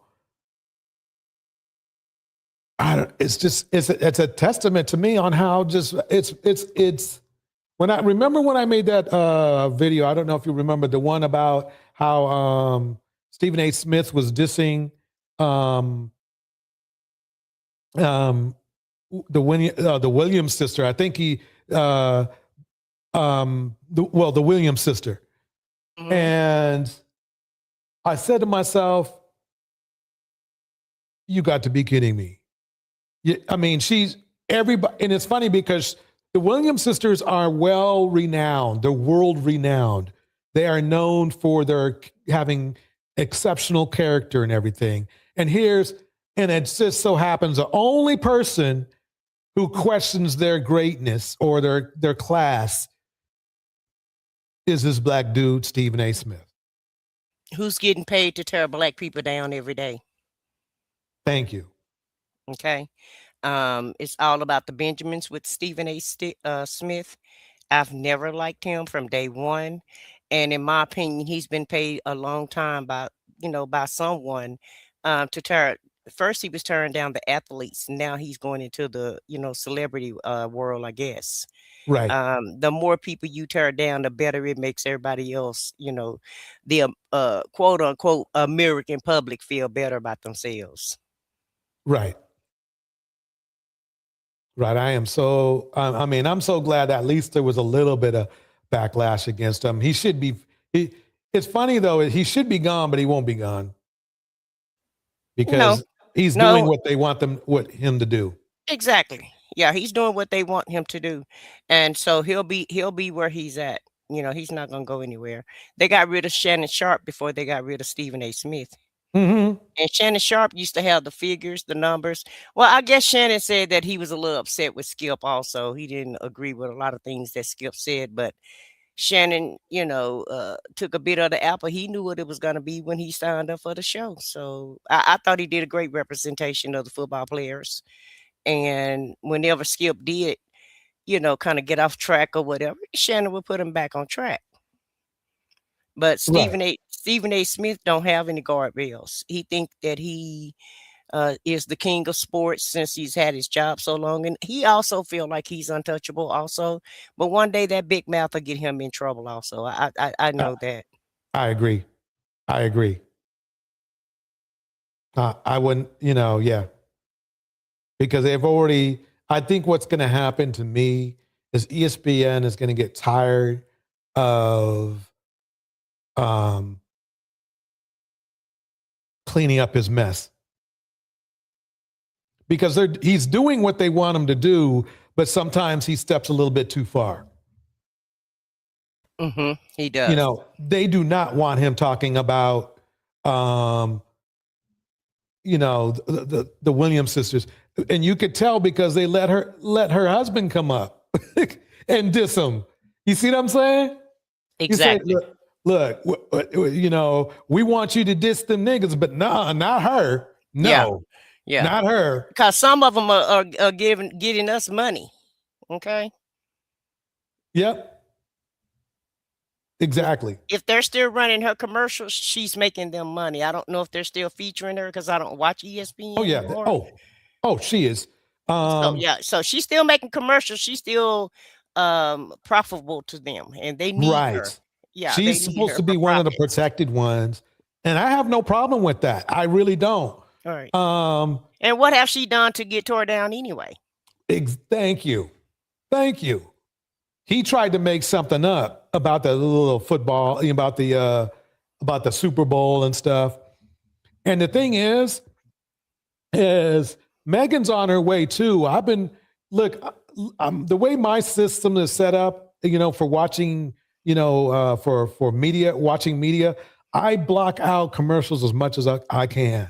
But every time I turn it on there's a new commercial and Megan's in the commercial. I said, okay, she's making money for them too, if you know what I mean. Yeah. Because every time you look up, she's either on somebody's show or she's in a commercial. Well, they were going to try to go with Nicki Minaj because remember she had been showing up in little different movies and things. And I just think the problems that Nicki and her man have, she just she wasn't a good look for him. So they kind of gravitated towards Megan. But Megan in her own right, she deserves it. Yeah. Okay. I mean, because she's worked hard for what she got. She sure did. The thing is this. She's done everything that you could ask somebody to do, except for making some logical decisions from time to time. But that's just being young, though. You know how it is when you're young, DJ Torch. Right. That is true. I mean, at the time it happened, she was 26. Yeah. But yeah, she definitely, she pulled a Ciara and she said, F this, I'm out of here. Right. And I think her and Claire are still together. She basically doesn't want any part. Let's put it this way. I would not be surprised if she somehow kind of segues out of music, a lot like what was her name? Queen Latifah. And just recently, what was her name? Tiana Taylor. Yeah. Yeah, she does not. I didn't know I just found out she actually made music back in the past. Oh, you didn't know? And she said, "No, I'm out." I think, and the thing is that yes, these beautiful women can make just as much money endorsing products as they can making music, and they don't need to be in that mess. And also, because of the society that we live in, advertisers seem like they're gonna gravitate towards the women than they would. They'll get a female rapper before they get a male rapper, in my opinion. Right. Snoop is really the only one that's kind of the face of a lot of people, and Diddy before he went to jail. But other than that, I guess 50 Cent and Kanye, but they're actually having to pay their own way. It's not like advertisers was looking for them like they're looking for like they do the women. Right. So the women rappers seem like they could, that they have more than one thing that they can do. Whereas to the men rappers, it's kind of like they're kind of stuck in rapping. Yeah, exactly. I mean, the thing is that it's kind of like it's the hole we dug as far as black male rappers are concerned. I don't rap, but what I've learned from DJing rap back in the past is it's great if you're dancing to it or at a club, but when it comes to selling products, the problem is it's a little bit too rough for the remainder for the remaining population, if you know what I mean. Yeah, for the American public. Right. but exactly. Right. But no, I mean, and the name is already, like you said, the reputation is already, kind of like in the water when you start. Yeah. I mean, there's nothing drill rappers can do for the American public for selling anything. Right. And the only reason why Snoop is in his position is because of Martha Stewart and she likes him, in my opinion. Because Snoop was a big rapper, but Snoop wasn't doing all the things. He, in my opinion, he's done kind of turned the corner a little bit to where he'll do all his old raps. And I don't listen to rap music, so I don't know if he's putting out new music right now. But I do know that once he got with Martha Stewart, and remember that show she had where she was, the show she had before she went to prison. Right. I forgot the name of it, but you know, he was like a recurring guest on that show. And to me, Martha White kind of polished him up and allowed the American public to accept him. Right. And it's the thing is it's so sad that basically, you know, he's been married, and it's great that he's been married 30 years, but it's only really been in the name. He's pretty much, you know, done what he wanted to do, if you know what I mean. Mm-hmm. You know, but where's that? But DJ Torch, you know, that goes back to the 90s era, you know. Yeah. You know, in the 90s, women, when they got with quote unquote, you know, the pharmaceutical man on the streets or the rapper or whatever, they put up with whatever. And so that's just the type of wife that he has. She was never gonna leave unless he leave her, because, you know, it's benefits in it for her. Yeah. Yeah, I guess she just doesn't care about well, you know. But Well, yeah. it's kind of understood. Yeah. You know, so what you're saying is that they kind of made that agreement when they got together. Well, it's an unspoken agreement. Oh, okay. It's like being a groupie. You know what it is. Got you. Okay. You know what I mean? Like when you're married to, let's say, for instance, Michael Jordan or Magic Johnson, any sports figure. You know what it is, or you know what it could be. So, you know, you stay in your lane and you get in where you fit in. If you know, it depends on what's most important to you, you know. Let me ask you this question. Act Natural Under Pressure says, Nikki, why would you marry a PDF file? Right. And the question I have to ask is like, what is maybe you can, I just can't understand it. What made her think that she could keep her status with this dude? Why did she feel like, you know? Well, it's different rules for men and women, and that's one thing she didn't understand, the dynamic, because it's still America, and men still are, you know, it's still a double standard when it comes to men and women.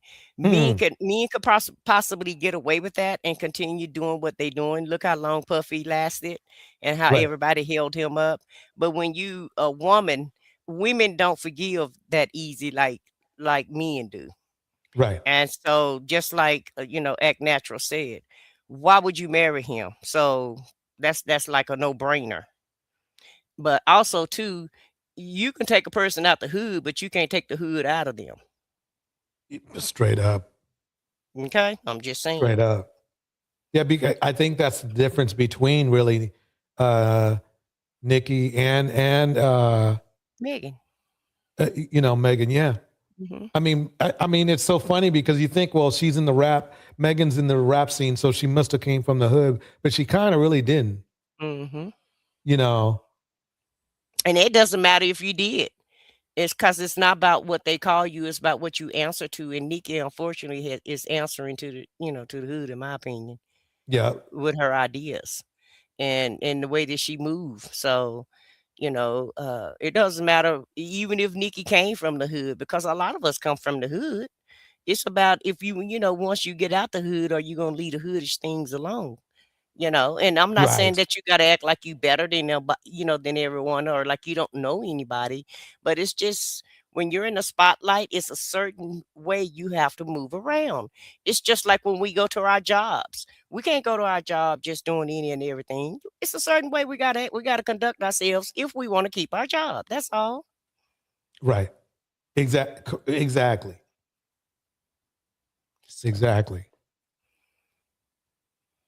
Let's see if I have another tape here.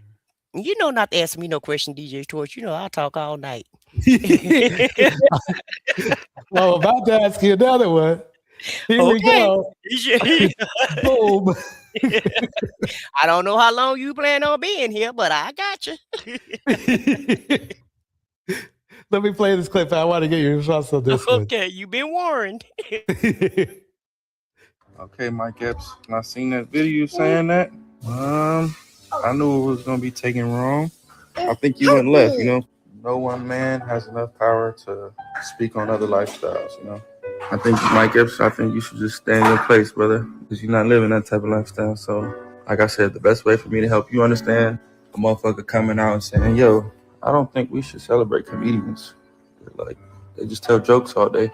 They're very uneducated, class clowns. You know, they've been a problem in school, so you shouldn't celebrate them because they're funny. You'll be offended by that, right? So imagine somebody living a lifestyle that comes with. So, what lifestyle is he talking about? That I assume he's talking about the fact that he's a criminal, and we shouldn't celebrate a criminal. Is that what he's is? Have we gotten that comfortable where criminals want to be reveled or something? Is that what? Help me out here. I'm gonna just be real now. I have some cousins shit that when somebody go to jail and they get out, they celebrate. It is what it is. You know how we do. And so I'm thinking, did you learn your lesson? Did you learn your trade, or are you ready to act right now? And are you gonna value your freedom? And I'm not the type of person that's gonna celebrate you when you get out of jail, because I feel like you shouldn't go to jail anyway. Right. Because you've been warned. And if you really had, your black parents, especially your black mom and your black dad in some cases, whether you had one parent or two parents or whatever, whoever you was raised around, we all know the code. We all know how to conduct ourselves on the outside. And, when I had my son and my two nephews, and I used to always let them know, you already got 3 strikes against you when you walk out that door. So make sure you tread lightly, and that's the conversation that you have to have, especially like my son is real big and tall. And so he was a teenager, but he was big, like he kind of remind you of Shaq. So they don't see, he's not as big as Shaq, but he big and tall though. He probably about maybe 2 inches shorter than Shaq, but he's up there. And he's always been a big dude. And so I used to have to warn him, listen, the Popo think that you're a man. So you're going to have, they're going to think you're a grown man, because that's what they do to us. She's grown or he's grown. They grow us up really, really quick. Okay. So you have to have that conversation with that. Everybody have to have the conversation with their young black boys, especially. You have to have the conversation about your black girls as well. And so if you've had, and it seems like, I know his mom died, but it seemed like his dad tried and his grandmother tried, as far as Tory go, right? Let's just use him for an example. No matter what teaching and tools and skills they gave him, look how he sharpened them up. Right. And then blame everybody else. Because, if your father a preacher, I know your father wants you to have accountability and responsibility. Right. Which makes me concerned about his father. Okay. It's like, first of all, it's like this. How do you kick your son out the house and then become a preacher? I can't fathom that. And what I can't fathom is, you are a father and you can't handle your own son, so you send him to his grandmother? That I mean, and it's funny because this is how our community is, though. And that's how we get a Tory Lanez. Caught no smoke. and that's how we get a Tory Lanez. Yeah. So, his father really been kind of idolized. Yeah. So, but I didn't know much about his father, but when you said that, and I'm like, well, shit, that's backwards. Right. I mean, I the thing is, I can see grandma sending you home to daddy, but not daddy sending you home to grandma. That, make sense. Most times fathers my children dad, all I had to do was just call them and they would straighten up. So I don't know what type of relationship he had with Tori, and I don't know what type of parenting skills that he was lacking where he couldn't handle his own son, but that's Right. weird to me. Right. Exactly. It's to me, either something really horrific happened between his son and maybe some other family member, or he's just a horrible father. Well, actually, either way, you're a horrible father because you don't let something really bad happen to other people in your family. So, and it's all been ignored. It's And like, at the end of the day, if you were fathering the way you should father, by the time he becomes a teenager, listen here. I was divorced to my son's father, right? I was married to him. We got a divorce. But we co-parent together. My son was bad as shit when he was in school. However, and his father lived like 2 hours away. And if the teacher would call me and tell me he was showing out, I said, call his father. And when he called his father, he was good for the rest of the day. All he had to do was have a conversation with him. Okay. And Buddy was straight up, because that's what, when you have a father and you're a black son, that's the type of father you need. right. Okay.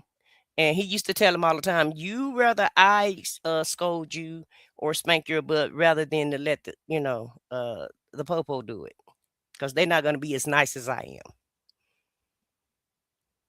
Right. Why Seeking Knowledge says this: Dad, as a black man, he didn't want to take care of Tory when his mom passed away or whatever she did.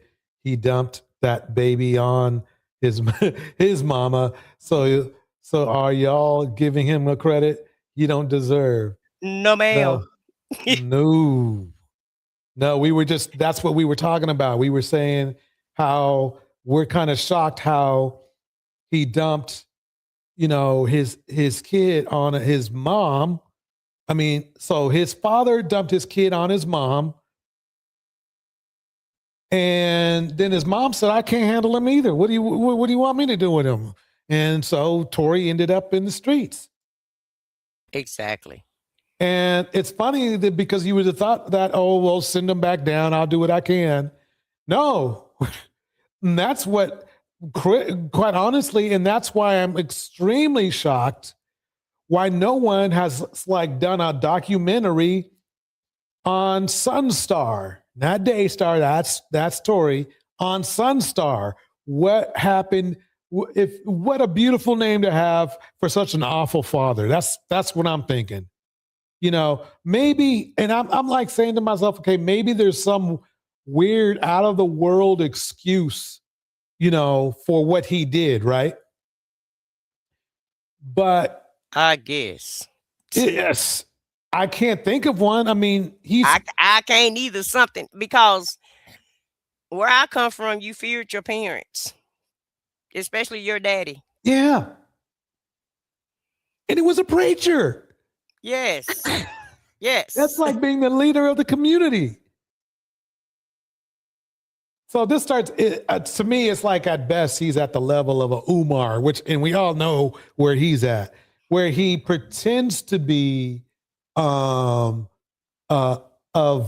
quality or of high character, but his actions definitely tell a different story. Well, probably where he was raised at, they idolized him because he could rap. Because sometimes, when you're a kid, you're still famous in school and stuff, so you're, if you're one of the cool, popular kids, a lot of times that can hype you up. Right. And then you make it kind of big, So yeah, he probably thought he was somebody, but I'm still on daddy. Yeah. Because daddy, I'm a blame Tory, but I don't feel like it's 100% his fault, because his father should have dealt with him, whatever it was. And if he had to go to jail or whatever, we'll send him to jail. Right. And let him come right back home to boot camp. Because you had him, and it's your job as a parent to give your kid all the tools and skills that they need to make it in society. And so you failed, Tory. And it could have been, you know, he may have met somebody at the church that didn't want to be bothered with no Tina. You know how it is when you get your second Right. wife That's or what I whatever. think it is. That's Yeah, what you know, when another woman come in the picture and I'm like, I don't want to be bothered with him. He's too bad, you know. Right. So straight up. yeah, so could be anything. Well, anyway, let's see. Let me play one more and then we'll call it a night. Where's that one? But let me just say something about Blueface. Go for it.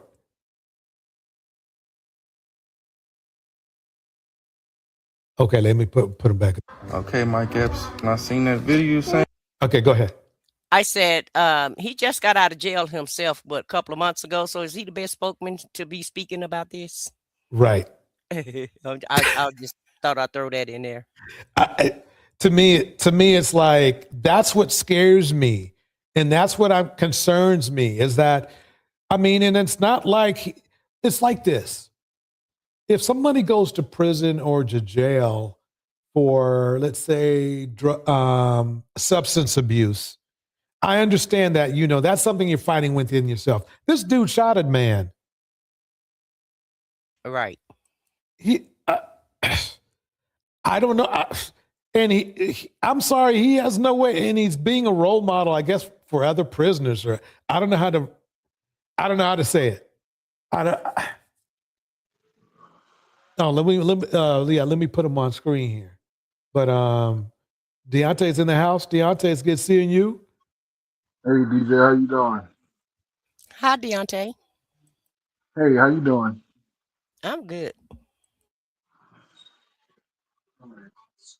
But yeah, Act Natural says they call stepfathers simps. Yeah. Because they wouldn't do it. They don't have the character to take care of children in general, you know. Projection. Yeah. Tevin says Nikki also supports our P3 president. Yep. She fits right in. I mean, really, quite honestly, I guess that's why she fits, has no problem supporting him. And I don't know about you, but I sat down for a minute and thought about Nikki. I said, you know something? I think she just did the same thing to herself that Brian McKnight did to himself, where it's almost like they commit kamikaze on their own career. Because I know that most of the women or the people that follow her or like her or her fans are not a fan. They tolerated her husband. They're not a fan of the other dude at all. So I don't know why she did it, because you're thinking to yourself, well, what she's thinking is that she'll get a new crowd of people liking her if she supports, how should I say it? President. Yeah. I don't know. President, you know who. And but Fredos. Yeah. And you would think that, okay, she'll get all the people back that she loses, all the fans back that she loses by joining that crew, right? I don't see that. I don't see how that could happen. Wait a minute, I'm sorry. Nicki Minaj came out and supported President Trump? Yep. Oh, Yes. I didn't know she did that. You didn't know she did that? Oh, yeah. Oh, yeah. No. I mean, I heard that she said that she didn't agree with Gavin Newsom, with the sexual teaching in the schools with children. And D.L. Hughley kind of attacked her about her, her husband. But I didn't know that she supported President Trump, though. Yep. Yeah, I mean, but look, either way, I do agree with Nikki what she said though about Newsom and that whole situation. If that's what they're trying to push, What situation we're referring to? I'm saying if they want to teach sexual education to young children, I mean, I'm talking about kids that are 8, 9, 10 years old, and then not tell their parents about it. It's, I Okay, mean, let me tell you the history of what happened. Sex education used to be taught in schools. At least I remember getting taught in middle school. yeah, we start learning in 7th grade. We took it in health Yeah, class. that was in middle school. So it's not like what he's saying is so outlandish. I think, and quite honestly, I'll be honest with you. It depends on, I don't know the context on what he is saying, but you have to understand if it's the kind of education that's going to educate kids on not having kids or kids on how to handle that, then I'm sorry, I'm all for it. I'm all for keeping kids from little, I'm all for keeping little boys from making little girls pregnant. But if it's something else, then, you know, that's different. Are you talking about, Tweedos? That's too young. Like, children shouldn't even be thinking about that at that age. And if they are, it should be a natural thing. It shouldn't be something that adults are trying to teach them at a young age. And I mean, because it's easy for us to talk about, but if any of us had 7, 8, 9, 10-year-old kids or grandkids, and we found out that they were in school reading children's books that are colorful and cheerful, talking about, behind sex and stuff like that, you would be upset about that. Like, well, the sad part is, Deontay, is that, see, the problem we have right now is we have grown men not caring about that, and nothing's been done about it. So the situation is that we have a situation where we have grown men making little kids,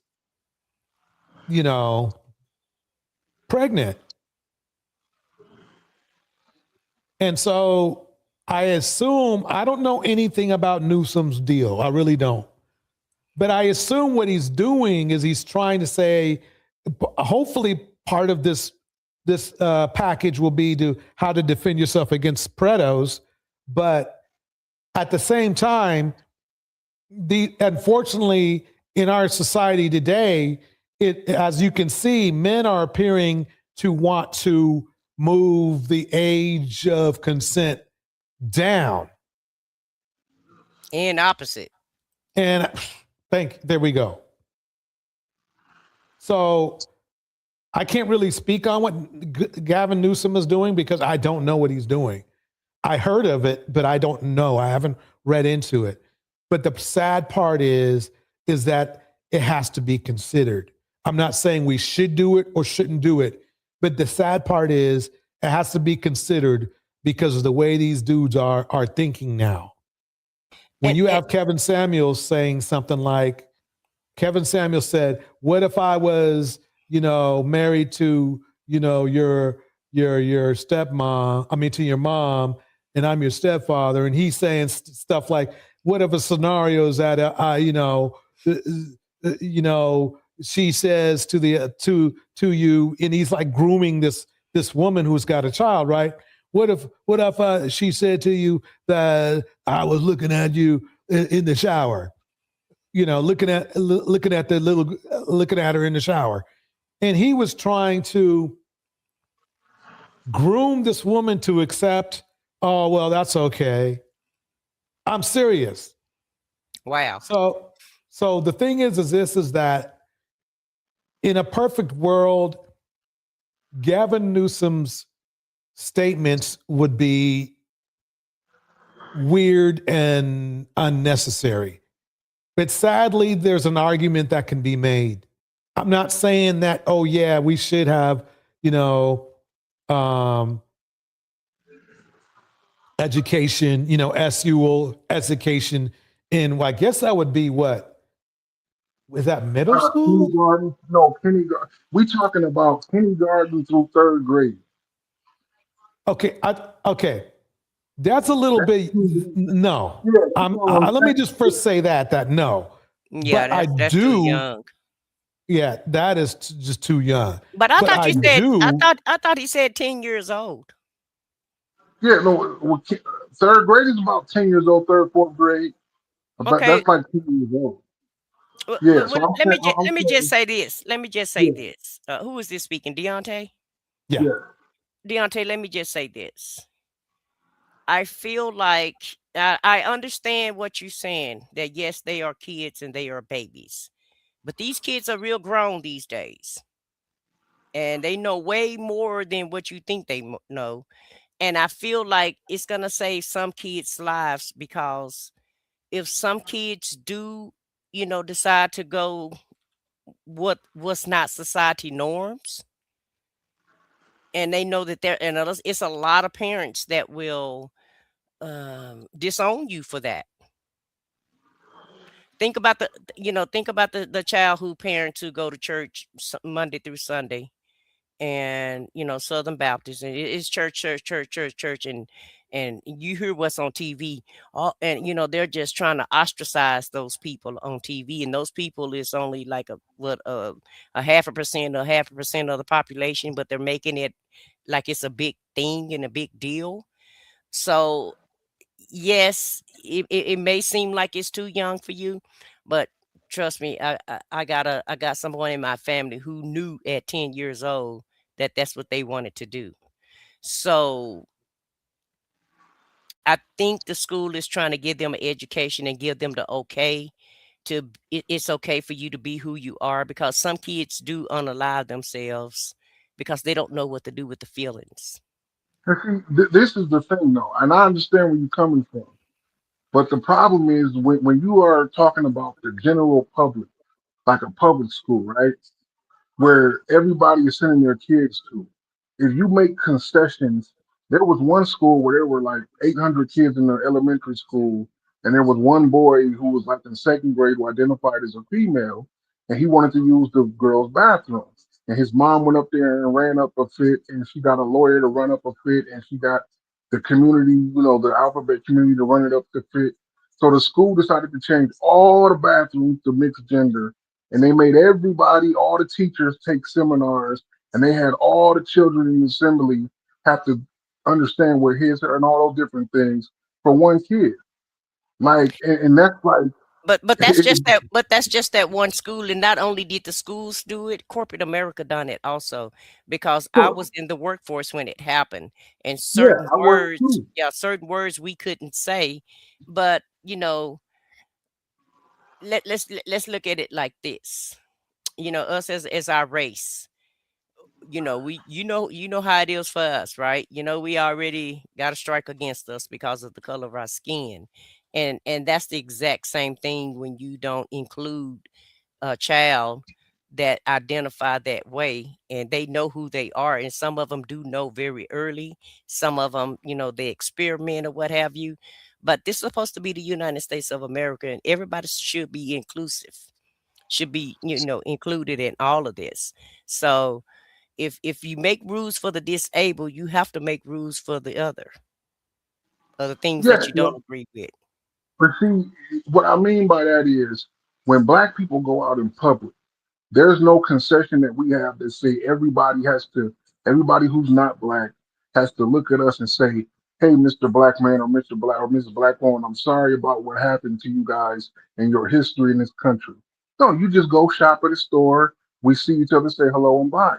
When we see people of the alphabet community, if we know that they are, we don't do anything. So we just treat everybody like normal human beings would treat each other. But to make concessions for people in those ways and forcing people to have to do something for a group of people, that's not fair to other groups of people, because then they're like, well, what about our group? Now we want ours. And it gets out of control.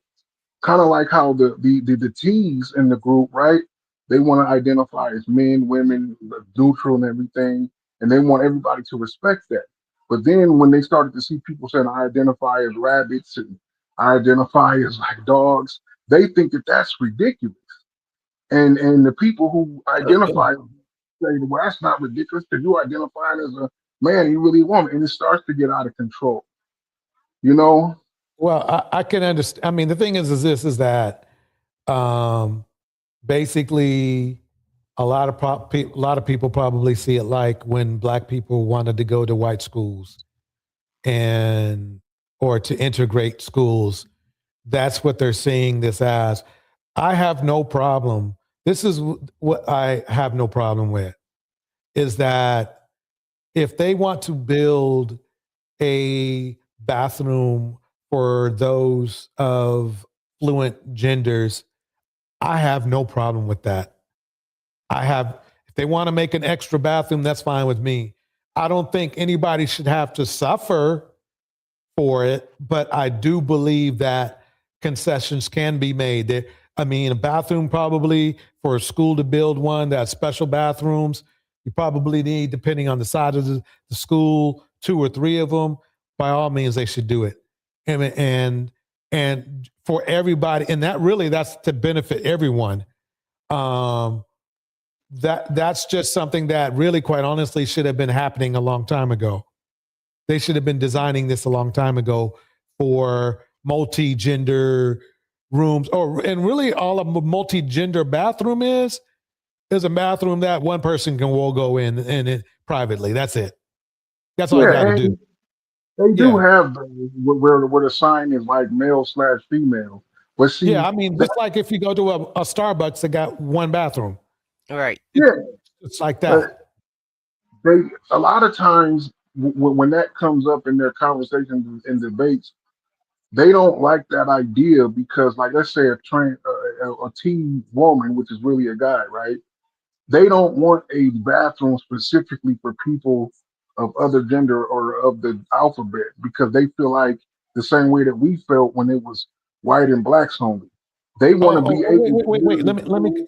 Sorry to cut you off, but this is what I mean. You don't have to mark the bathroom, fluid gender only. You don't have to mark it. Just make it like a Starbucks bathroom, and then whoever gets in there first gets in there first. If somebody who's, male idea, if a man walks in there, a man gets in there. If a woman walks in there, a woman walks in there. If a man who's a woman wants to go in there, they can too. It's just whoever goes in there. That you don't have to put a sign and say multi-gender or whatever on that bathroom. It's just there. No, you're right about that, DJ. It's already like that for those type of bathrooms. But I'm talking about if you have a place where it says male, female, then gender neutral. They don't like that. But it's never going to say gender neutral. It's just going to have a male and a female on there. But at the end of the day, because I was in that situation when I was in the workforce, and let me just explain something to you. No woman want a man in the bathroom. I don't care what he's identifying as. Exactly. And we all had a problem with that, and that was one of the things we brought up. Like, can't y'all just make a gender neutral bathroom so that way no one has to be uncomfortable? Because on the flip side of that, he didn't feel comfortable going in there with a bunch of men because he wanted to identify as a woman. And I understand that, but just, get a neutral bathroom and everybody can be comfortable. Yeah, now that's two sides of the coin. Now on the skinny side of the coin, they don't. I'm sorry, wait, hold on one second. I need to make sure I get a shout out to Eden Adele and Angela Reddick in the house. Thank you for joining us. And Tevin's here too. I just want to make sure I at least get the last couple of people who came in. Thank you for coming in. And of course, why is seeking knowledge? Oh, I'm sorry. You can go ahead, Deontay. Okay. And I would just stand on the skinny side of the coin. They also don't like the fact, because I've seen a few different dialogues of this online where a lot of them don't like the fact that people want to have that third bathroom there for the neutrals or for World and Boy because they truly feel like they're a female. You know what I'm saying? And they want to go in the female bathroom. But we don't feel that way though. I'm telling you, we were very uncomfortable when that guy came in our restroom. Yeah, and trust me, I don't have any children, but I got 2 nieces. I don't want them going in the bathroom and then a guy walks in. I don't care how much they feel like they're, you know what I'm saying? No. Yeah, and some of that is a disguise just to, offend little To be girls. able to do it.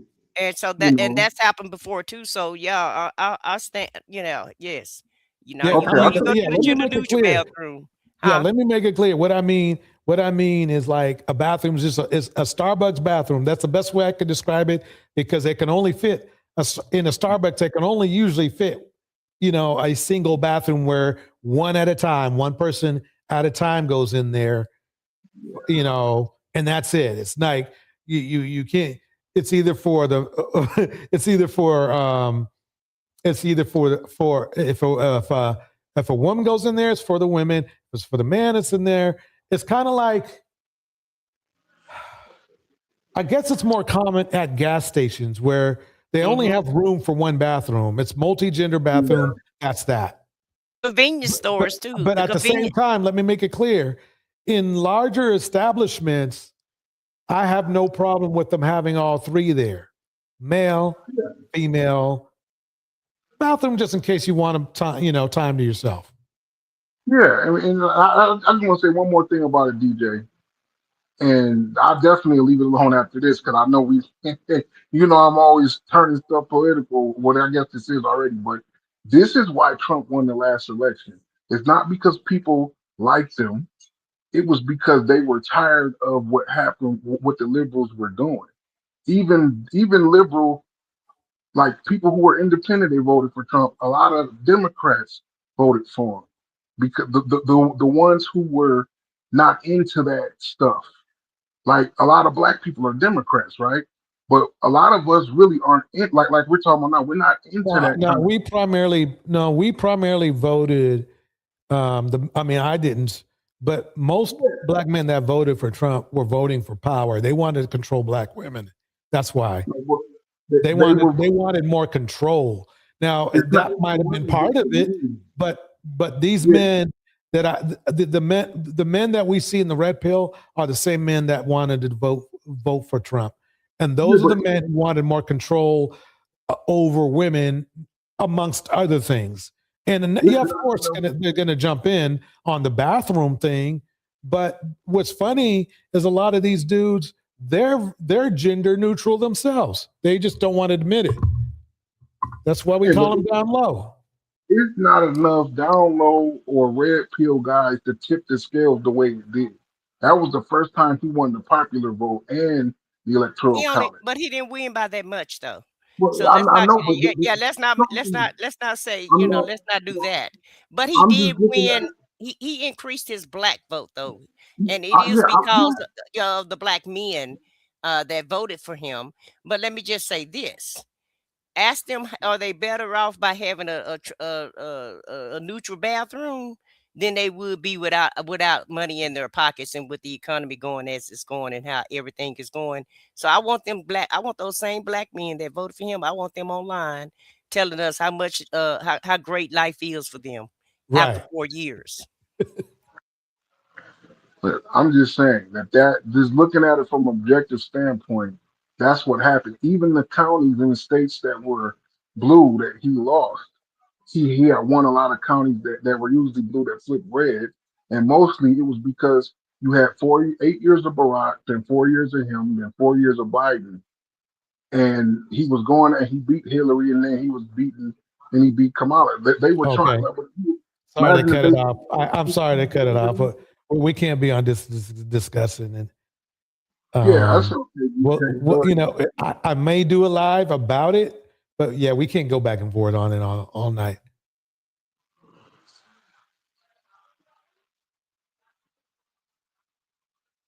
YC Canales says, I'm on a Mercedes-Benz, but I don't have the money for it, so I have to be satisfied with what I got. So if you don't have a gender to go into the bathroom that you want to go, you still get let's see what else. You still get them? Is that what it is? No cap. Dante is Act Natural says no cap. Dante is worse than Darnell with changing the subjects. Yeah, I didn't want to go. I mean, I don't mind to touching it, but not going back and forth when we go back You and know forth. I'm gonna go political, DJ. I can't help myself. And I can't let him get away with it, DJ. Yeah. Oh, wait. Yeah. Okay. So, do you guys? Are you guys? Wait. I'll give 30 more seconds. Is there I'm anybody done. here? No, I stated Yeah. my case. Let Darnell let Okay. him finish up. We're done there with that. Let me play more of one more clip, and we'll react to it.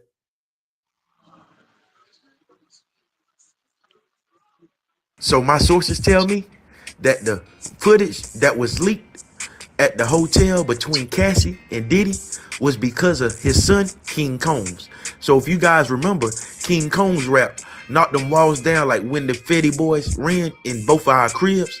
Too bad they ain't know we bought the one next door, because that's the one they missed. So it was at that moment that the feds, they had to show this young man that, oh, you want to turn us? So guess what we're going to do? We're going to drop these tapes that we have, that we confiscated from your crib. Since you want to say that we got the wrong crib, let's show you that we have the right crib.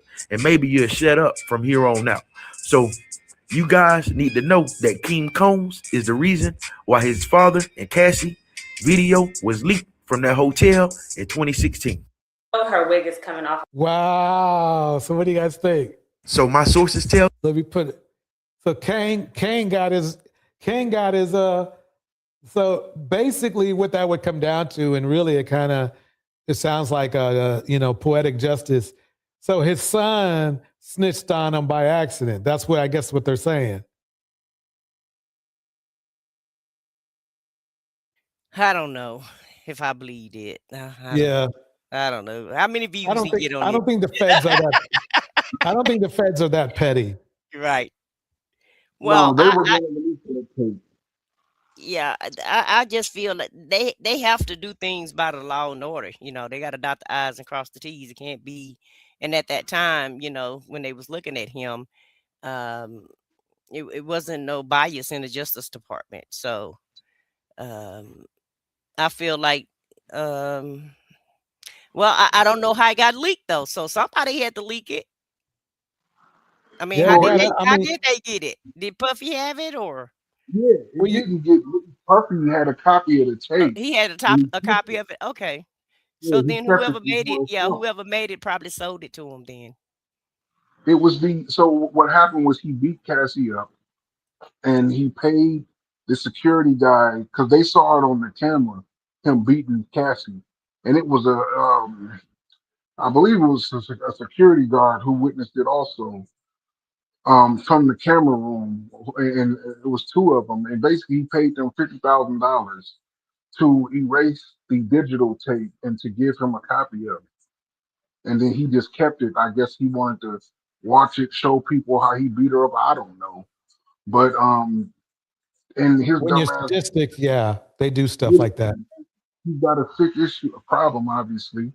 And when they raided his house, they found, just like when they raided R. Kelly's house, and they found those hundreds of sex tapes and stuff, but the vast majority of the sex tapes R. Kelly had, the girls weren't underage. But still, the same thing with R. Kelly. They found, same thing with Diddy. They found a bunch of tapes that he had, and that was one of them. And they decided to release that to the public, and he was done. If I was Diddy, I wouldn't have never did nothing like that. But if I was him, I would have just left the country, man. But either way, it was his fault. He was an idiot. His son's an idiot. Well, anyway, I think we would call it a night. I only stayed late. Oh, okay. I said you were right. I was going to end at 2, but I ended at 2:30. But it was. I think your commentary, you and Deontay's commentary was well worth the wait. So I'm glad. I'm very glad you came up. Oh well, thank you. I appreciate that. Yeah, DJ, I was late today, man. I was talking to my brother, and I admit I was watching the college football playoffs. And YouTube didn't even tell me you were on, so I just happened to turn, refresh my TV and saw that you were on. Because I would have came on an hour ago if I wouldn't known, but Oh no, hey, look, I appreciate every little bit, So anyway, I think I'll be live tomorrow too. I think I'm set up for tomorrow we'll be talking about what's her name? I can't believe I forgot.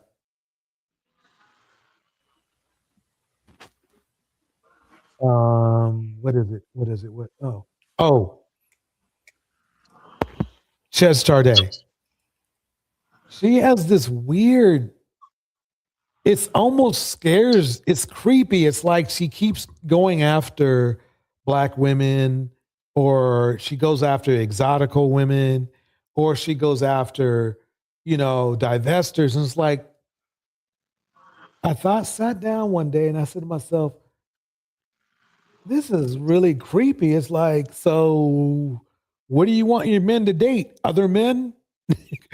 You literally dissed all types of Black women. So what do you want them to date? And yeah, I don't know who she is. I've never heard of her.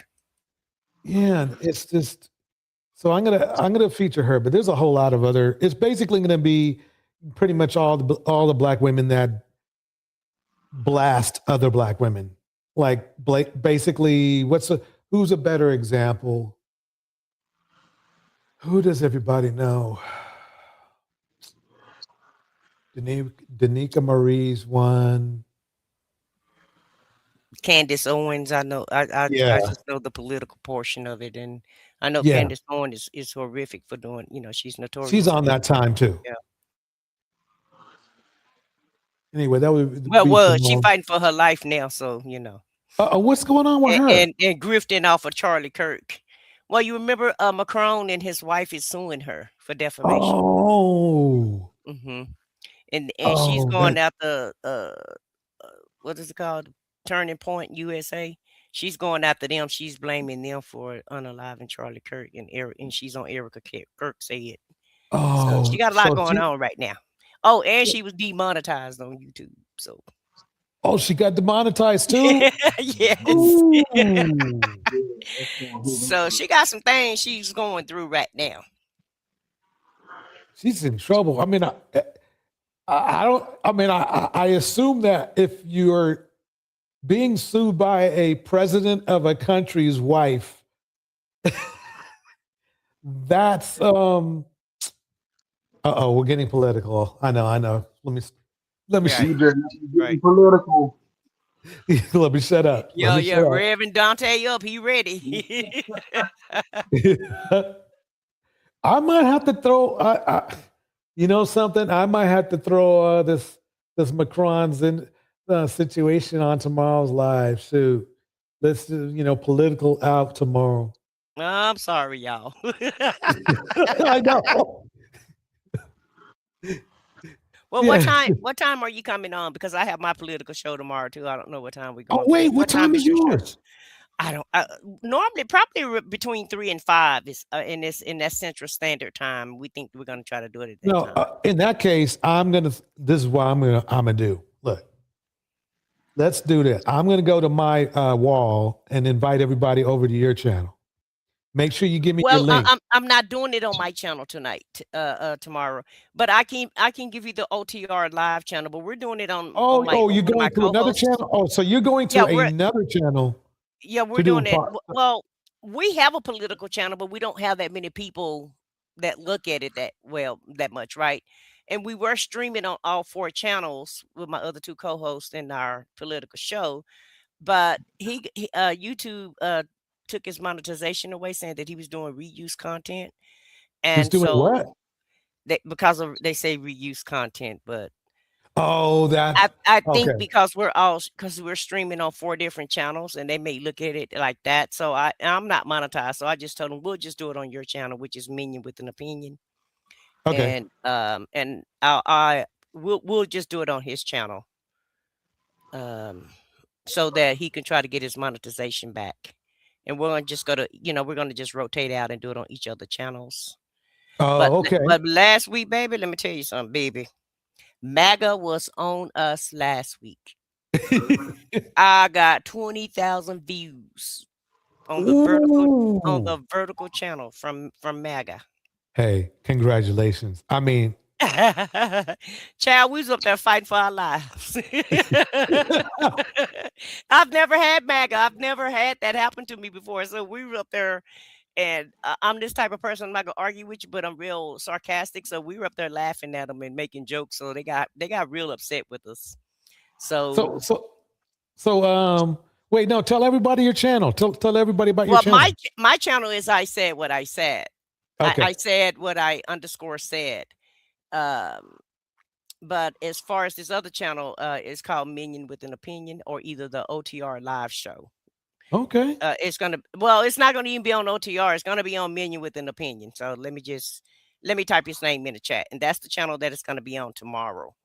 Okay. And then next week we'll probably do it on my channel. But yeah. So if you see MAGA in the chat, just disregard them. Well, I'm sure Deontay will be happy to go over there. You know. Huh? Yeah. Yeah, Deontay, Yeah. you very well come on over there. Now we don't too much have a panel because of what we're covering. So we just say what we say, say what we're gonna say, but we don't never drop the link though. The link. But that's the name of the channel. That's the channel that it's gonna be in tomorrow. Okay. Minion with an opinion. Okay. With opinion. And so but MAGA may be there. So get ready for them. And they are something else. And he got like 55,000 views. So I don't know. Well, I don't know if YouTube don't want us to discuss politics, and that was the very first time we got that much traffic. And what they did was they threw us out there to the wolves. They put us. They put the vertical in the algorithm, and baby, those wolves came. Let me tell you. I was blocking every 5 seconds. I was timing out every 5 seconds. They called us all kind of names, monkeys and black. Oh yeah, they're horrible. They're horrible online. Thank you, Why Seeking Knowledge, for the $4.99 super chat. Yoo-hoo. But yeah, y'all definitely, Dante, definitely come by. Yeah. I know Act Natural, y'all.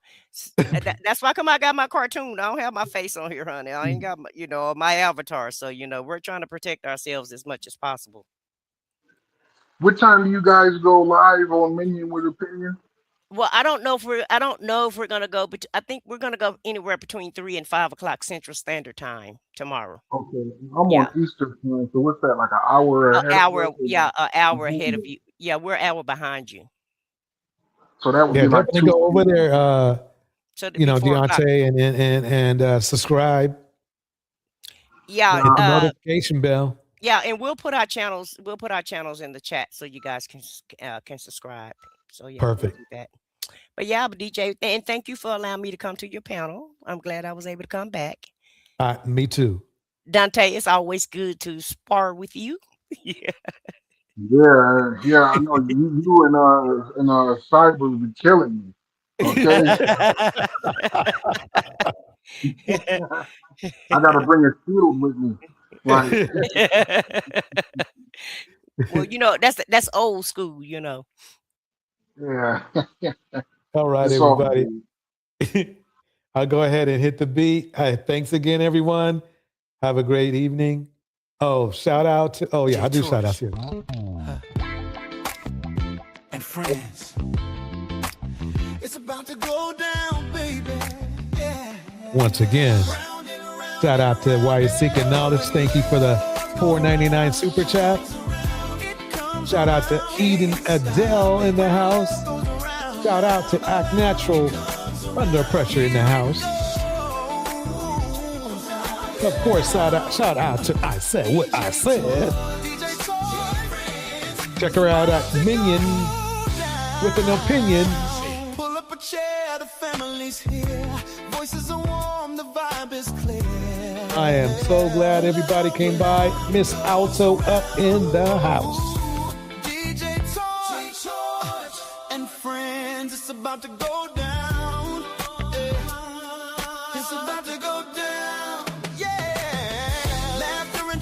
Angelo Reddick, Kevin the Lifestyle Guy.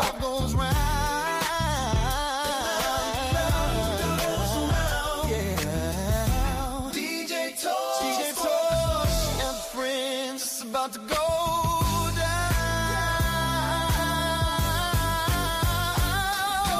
Love goes around, it lifts, it flows. This track was designed and produced by Ghost.